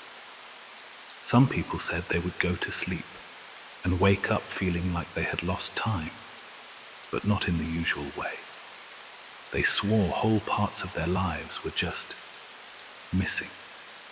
A few even shared screenshots of their phone calendars showing events they didn't remember going to, or messages they never wrote.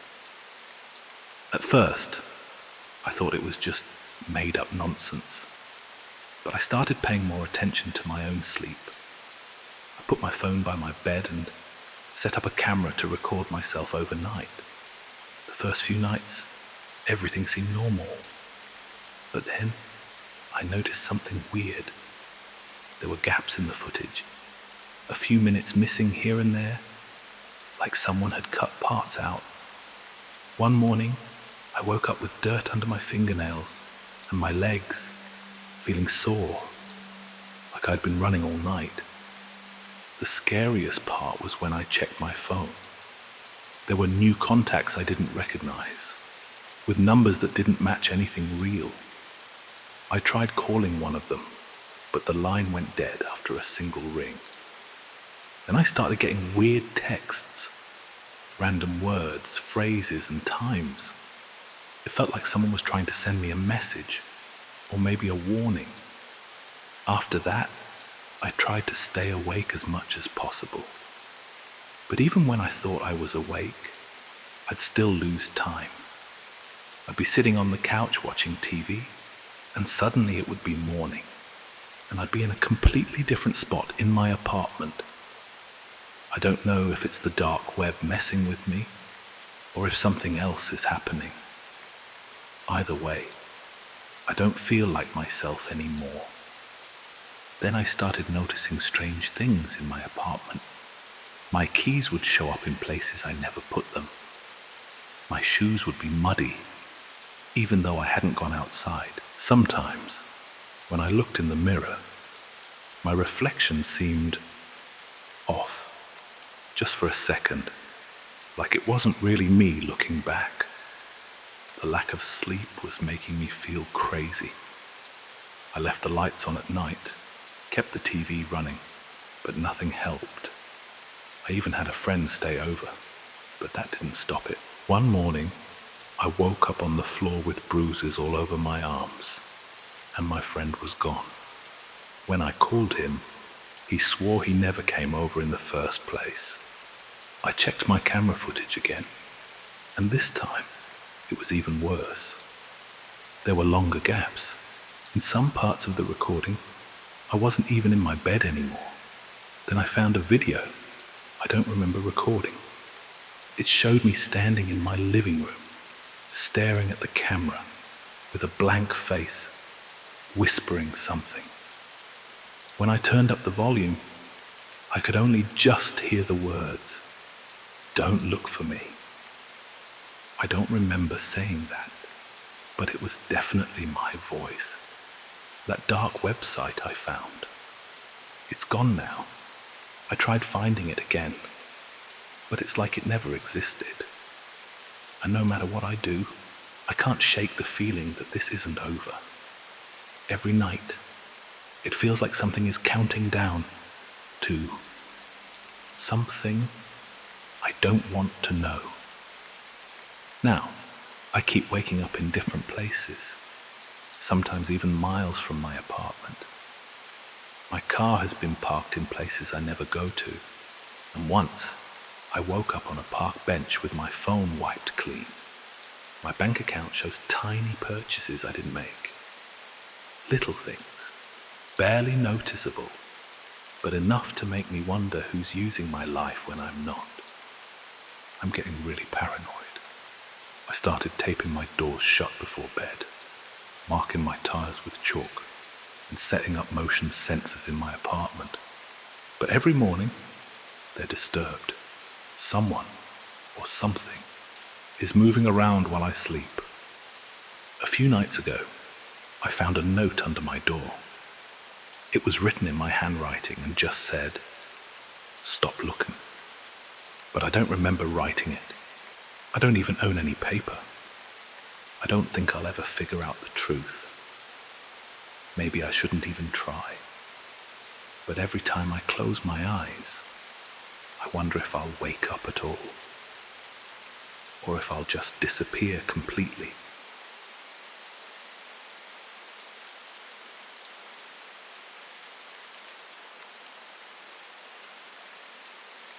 You know how people always say, curiosity killed the cat? Well, I came way too close to proving that true, thanks to the hidden wiki and my own need to know everything. It started out innocent enough. I was deep in a Reddit rabbit hole, like most of you have probably been at some point, jumping from link to link when I stumbled across a mention of the hidden wiki. I'd always known the dark web was out there, but I figured it was just shady drug deals and weird conspiracy stuff. But the hidden wiki, that sounded different. A secret directory of websites, a gateway to the internet's underbelly. How could I resist? So, like any self-respecting internet junkie, I fired up Tor, feeling like some kind of cyber detective, and dove right in. The hidden wiki was like stepping into another dimension. It was chaotic, a maze of links leading to everything from hacking guides to conspiracy theories, to things I can't even put into words. Some sites were funny, in a dark, twisted way, while others made my stomach churn and my skin crawl. But mixed in with all the weirdness, there was something else, a thrill. The excitement of exploring the unknown, of pushing boundaries and seeing things most people never would. Hours passed as I clicked through pages, finding forums, discussing bizarre philosophies, chat rooms where people shared their darkest secrets, and websites claiming to unlock hidden dimensions. And then I found it. Tucked away in some obscure corner of the wiki was a link labeled The Gateway. No description, no details, just a name that felt like it was daring me to click. I hesitated, hovering over it. That little voice in the back of my head told me to close the browser and move on. But curiosity is a powerful thing. I'm sure you felt it too, the pull to see what's behind the door, even when you know you shouldn't. So, I clicked. The site took forever to load, and when it did, I almost wished it hadn't. The screen flickered with static and distorted images, twisting into colors that didn't make sense. Text appeared and disappeared in broken fragments, flickering like it was alive. The images were the worst. Figures with warped faces, landscapes that looked like they were melting. It felt wrong, like I was looking at something I was never meant to see. And the sound. It wasn't just noise. It was whispers, groans, something deep and unsettling, like it was coming from inside my own head. I wanted to close it, to turn it off and walk away, but I couldn't. It was like my hand wouldn't move. I kept clicking through page after page, each one worse than the last. Images of things I don't even want to describe. Stories of people who had found the site and how their lives had fallen apart afterward. Accounts of people going missing, losing their minds, or worse. Then I saw the video. It was low quality and grainy, but it was real. A young woman, eyes wide with terror, being dragged into the shadows by something I couldn't quite make out. The screen went black, and a message popped up in plain white text. "You're next." I slammed my laptop shut and just sat there, frozen.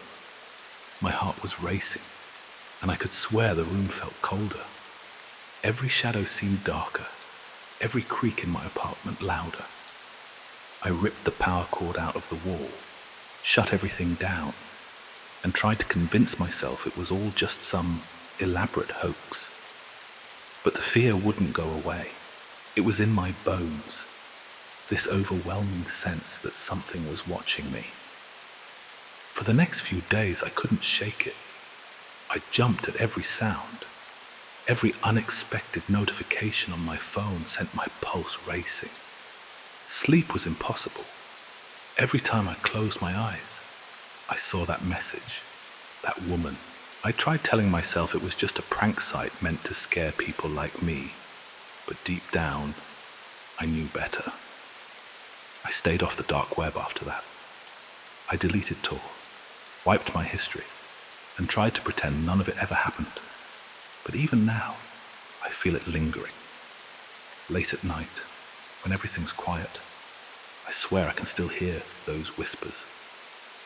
I never talk about it. Not really. People wouldn't believe me. And honestly, I wouldn't blame them. But if you ever come across something called The Gateway, do yourself a favor. Don't click it.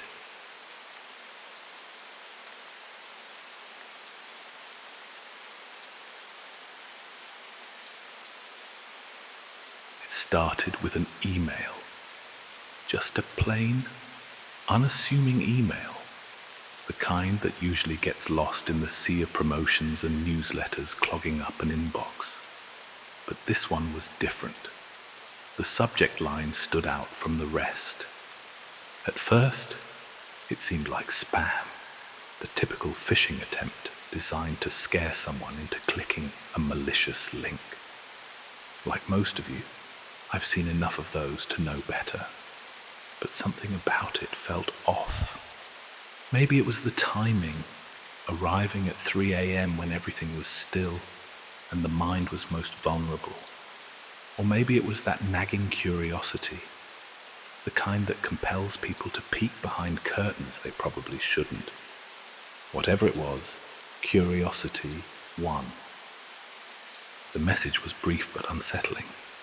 It listed specific details, things no one else should have known, childhood memories buried deep, an old nickname used by siblings, the name of a first pet, an embarrassing moment long forgotten. I'm sure you've had those moments, little things you thought no one remembered. It felt like someone had been inside a private diary, except no diary had been kept in years. Panic set in. Passwords were changed. Every account locked down with complex combinations barely memorable.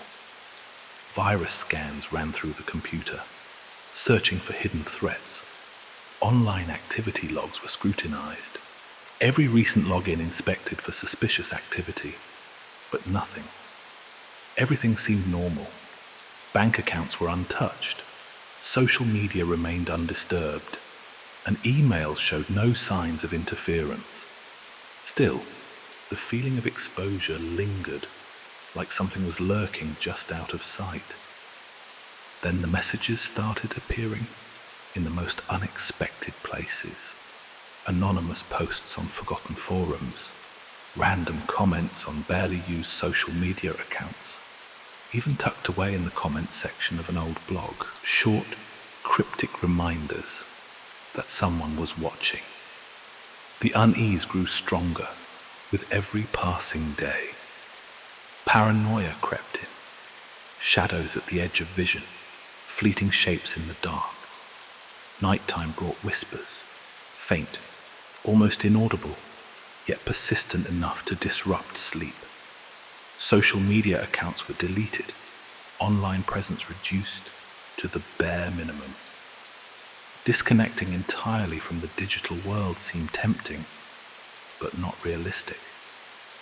Life had become too intertwined with it. Days blurred together, each one filled with an ever-present sense of dread. Normal activities felt strained. Conversations with friends seemed forced, and the weight of constantly looking over a shoulder became exhausting. The need for answers grew stronger, leading to deep dives into cybersecurity forums, researching cases of similar incidents, and questioning every unfamiliar face seen in public. It became an obsession. Late one night, unable to sleep, a message arrived on my phone. Unlike the others, it was a text sent to a personal number, known only by a few. It contained a link. Clicking it led to a dark web forum, a place never seen before. The forum was dedicated to blackmail, stolen data, compromised secrets, and personal information turned into currency. At the top of the page, one thread stood out. An auction, selling off every private detail, laid bare for anonymous bidders. Old fears, private confessions, vulnerabilities, things meant to stay hidden forever, were now a spectacle for strangers. There was no way to make it stop. Everything had been stripped away, leaving behind only helplessness. Then, buried among the chaos of the forum, a hidden message appeared. A user claimed to have the skills to dismantle it from within. Trusting an unknown figure felt like a risk, but with nothing left to lose. Screenshots, usernames, and any useful data were shared. The counterattack began. Misinformation flooded the forum, confusion spread among the bidders, and panic set in among the organizers. Slowly, the structure that had once seemed impenetrable started to fall apart. The forum collapsed. Users scattered, and the organizers were exposed. Law enforcement was provided with everything needed to dismantle what remained. The thriving marketplace of secrets turned into a ghost town overnight. The relief that followed was fleeting. Though the threat was gone, the paranoia never truly disappeared. The experience had left something behind, a constant awareness of just how fragile privacy had become in the digital world. The figure who had helped vanished without a trace. No explanation, no follow-up. Whoever they were, their motives remained a mystery. Even now, with everything seemingly back to normal, a lingering unease remains. The digital world no longer feels like a safe place. There's always that lingering thought that someone, somewhere, is still watching, waiting for another opportunity to slip through the cracks. Every now and then, a glance at the phone or a random comment on an old post reignites the fear. The question remains, was it really over, or just waiting to start again?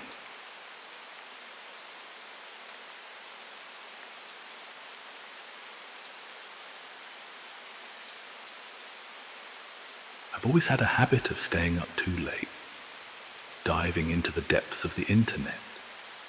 It's not just mindless scrolling. I like the weird corners, the forgotten forums, the abandoned websites. There's something fascinating about stumbling onto things that feel hidden. Like I'm peeling back the internet, with all its strange little pockets, offers a kind of escape. Maybe it's because my life has always felt a little ordinary. Same routine, same job, same quiet flat. The internet, with all its strange little pockets, offers a kind of escape. A few weeks ago, I found something I shouldn't have. It started with an old, glitchy website, buried deep in a tech forum thread. Someone called it a collection of forgotten knowledge, but most people in the comments dismissed it as a hoax. The link was still active, though. So, against my better judgment, I clicked. The page loaded painfully slow, like it was reluctant to reveal itself. At first, just a blank screen. Then, after a few seconds, a single line of text appeared. Welcome guest. Are you ready to see what they erased? Curious, I scrolled down. A list of topics filled the screen, each more unsettling than the last. Faces that shouldn't exist. The numbers that watch you. Sounds from empty places. One title caught my eye. The missing time. I clicked. The page opened to a dense article about an experiment tracking lost hours in people's daily lives. Stories of people zoning out, convinced hours had vanished without explanation. I found it oddly fascinating. Then, more text appeared at the bottom of the page. You lost time reading this. Check the clock. I glanced at the time. Nearly 4 a.m., but it felt like I had just started reading. A cold unease crept over me. When I went back to the homepage, the topics had changed. Now they were personal. Your last phone call. What watches you sleep. The thing in your closet. My stomach knotted. I clicked on the last one. A grainy black and white video started playing. My room, my bed, my desk, the closet door slightly ajar. I wasn't in the frame, but something else was. A shadow moved in the darkness, slow and deliberate. It felt intentional, like it knew I was watching. I slammed my laptop shut and sat there, heart hammering in my chest. My breathing was ragged, and my hands felt clammy against the cool metal of the laptop. I sat in the silence, staring at the dark screen, my mind racing. Had I really just seen that? The shadow, its movement was too deliberate, too knowing. A part of me wanted to convince myself it was just a trick of the light. Maybe some kind of pre-recorded footage designed to scare curious visitors. But deep down, I knew better. I waited a few minutes, forcing myself to breathe, to calm the shaking in my legs. Finally, with trembling fingers, I opened the laptop again, the browser refreshed, the site reloading slower than before, agonizingly slow. And then, nothing. The site reloading slower than before, agonizingly slow. And then, nothing. Just a plain white screen with an error message. 404, page not found. It was gone, like it had never existed. I didn't sleep that night. Every creak of the old wooden floorboards sent a jolt through me. The hum of the fridge in the next room felt ominous, like it was hiding something beneath its steady drone. I lay in bed, staring at the ceiling, counting the minutes until dawn, too afraid to close my eyes. The next morning, I checked the closet. I stood there for what felt like forever, before finally gripping the handle and pulling it open. Just clothes, rows of neatly hung shirts, a few pairs of shoes, and the usual assortment of boxes stacked haphazardly at the bottom. Nothing out of place, but something felt off. It wasn't what I saw, it was what I felt. As if something had been there, I closed the door quickly, but the feeling lingered, a crawling unease settling under my skin. Opened the door. The air was still, stale even, and I swore I could smell something faint, like damp wood and old paper. I closed the door quickly, but the feeling lingered, a crawling unease settling under my skin. Then last night my phone buzzed. I was lying on the sofa, trying to lose myself in mindless TV, when the notification came through. The sender was an unfamiliar address, the subject line simple and direct. You need to look. My stomach turned and my hands felt numb as I tapped it open. The email contained a single attachment, a photo of my closet door. It was slightly more open than before, just a crack wider, but enough to notice. My pulse thumped in my ears. I closed the email, deleted it, and turned my phone off, tossing it across the room like it might bite me. Later, as I lay in bed, trying to convince myself it was just a prank, I heard it. A faint rustling sound, subtle but unmistakable, like something shifting across the floorboards inside the closet. My heart pounded against my ribs, and I squeezed my eyes shut, pulling the covers up over my head like a child. I told myself it was nothing, just the old building settling, or maybe a stray draft, but I couldn't bring myself to look. When I finally worked up the courage in the morning, I found the closet door wide open. I haven't touched my laptop since, but the messages keep coming. Every day, a new email, each one more intrusive than the last. They mention things no one should know, details too personal, too precise, places I've been, thoughts I've had in moments of solitude, things I've done when no one was watching. Today a voicemail arrived from an unknown number. When I played it, it was mostly static, but beneath the crackling noise, there was something else. Breathing. Slow, deliberate breathing, heavy and drawn out. I deleted it immediately, but my phone rang again almost as soon as I pressed delete. The same number. I didn't answer. Instead, I grabbed my jacket and left the flat, hoping that a walk outside might clear my head. But the feeling followed me. The hairs on the back of my neck stood on end, and no matter how much I told myself it was paranoia, I couldn't shake the sensation that I was being watched. Every reflection in the shop window, every glance over my shoulder, I expected to see someone standing there, just out of sight. When I got back, a single sheet of paper had been slid under my door. No message, just a smudged handprint, too large to be mine. I tried to tell myself it was paranoia, but then the whispers started. They didn't come from my phone or my laptop, but from inside the walls. Low murmurs, barely audible, creeping through the plaster. I pressed my ear against the wall, straining to make sense of the words, but every time I tried to focus, they stopped. I tried recording the sound on my phone, but when I played it back, there was nothing but silence. The next morning, another piece of paper was under my door. This time, it had writing on it. It had my name, written in my own handwriting. I packed a bag and left, booking a motel across town.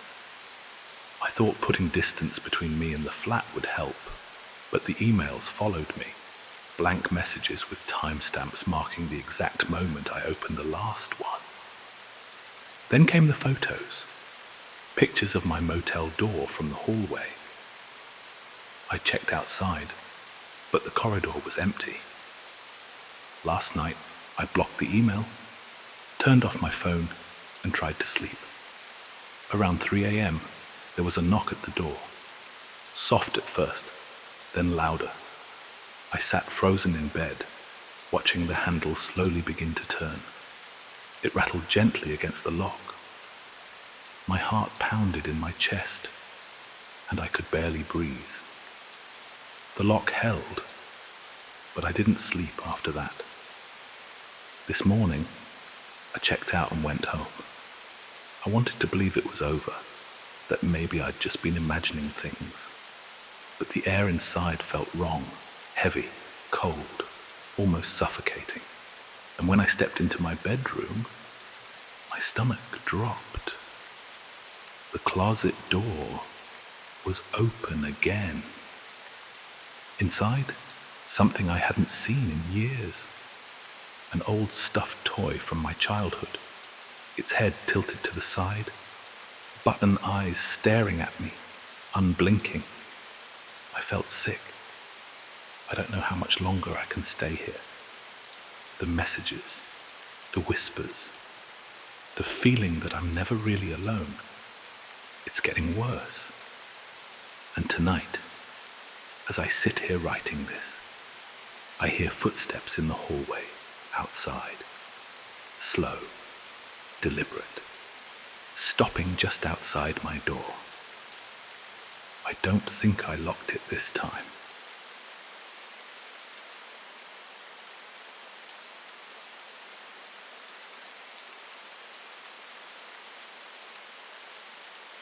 I never used to be the kind of person who got spooked easily. Growing up, I was always the one telling ghost stories at sleepovers, laughing when my friends shrieked at the creaks and groans of an old house settling. Technology fascinated me. I spent hours in front of my computer, diving deep into forums, late-night conspiracy threads, and obscure websites that most people wouldn't dare click on. It was a hobby, a way to pass the long, lonely nights after my parents passed away, living alone in their old house, surrounded by relics of the past. The glow of my laptop screen became my only companion. That night, the rain lashed against the window pane, a steady rhythm that filled the silence of my room.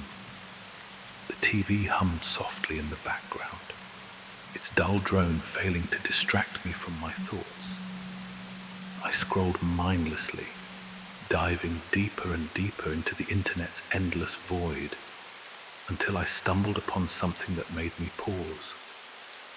The last site you'll ever visit.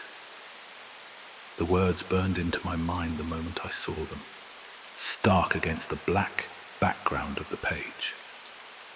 Curiosity got the better of me. I clicked.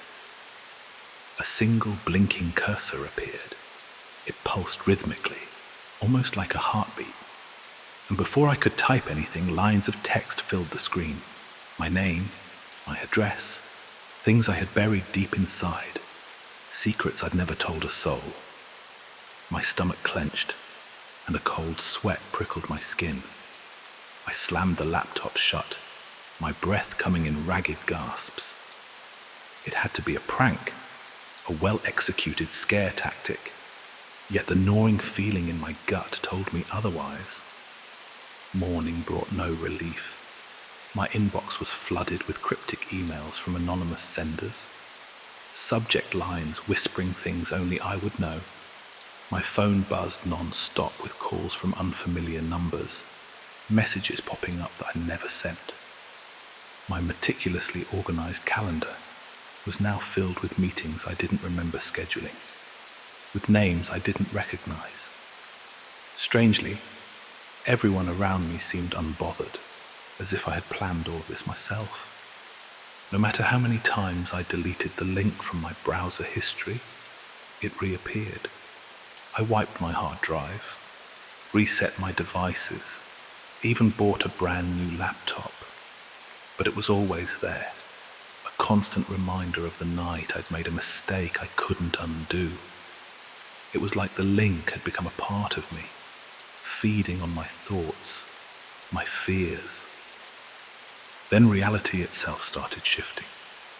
My keys would disappear, only to turn up in bizarre places.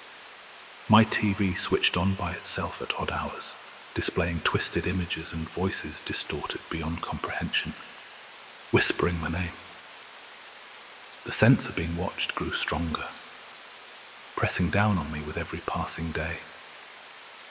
Time became unreliable. Hours would vanish, leaving me with only fragmented memories of what had happened. People would reference conversations I didn't recall, events I never attended. The weight of it all pressed heavily on me. The paranoia gnawing at the edges of my sanity. Friends and family noticed, their eyes filled with concern, their words tinged with doubt. Even sleep offered no sanctuary. The black screen, the blinking cursor, they haunted my dreams, twisting into grotesque figures and endless whispering corridors.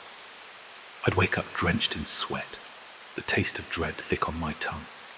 Then came the doppelganger.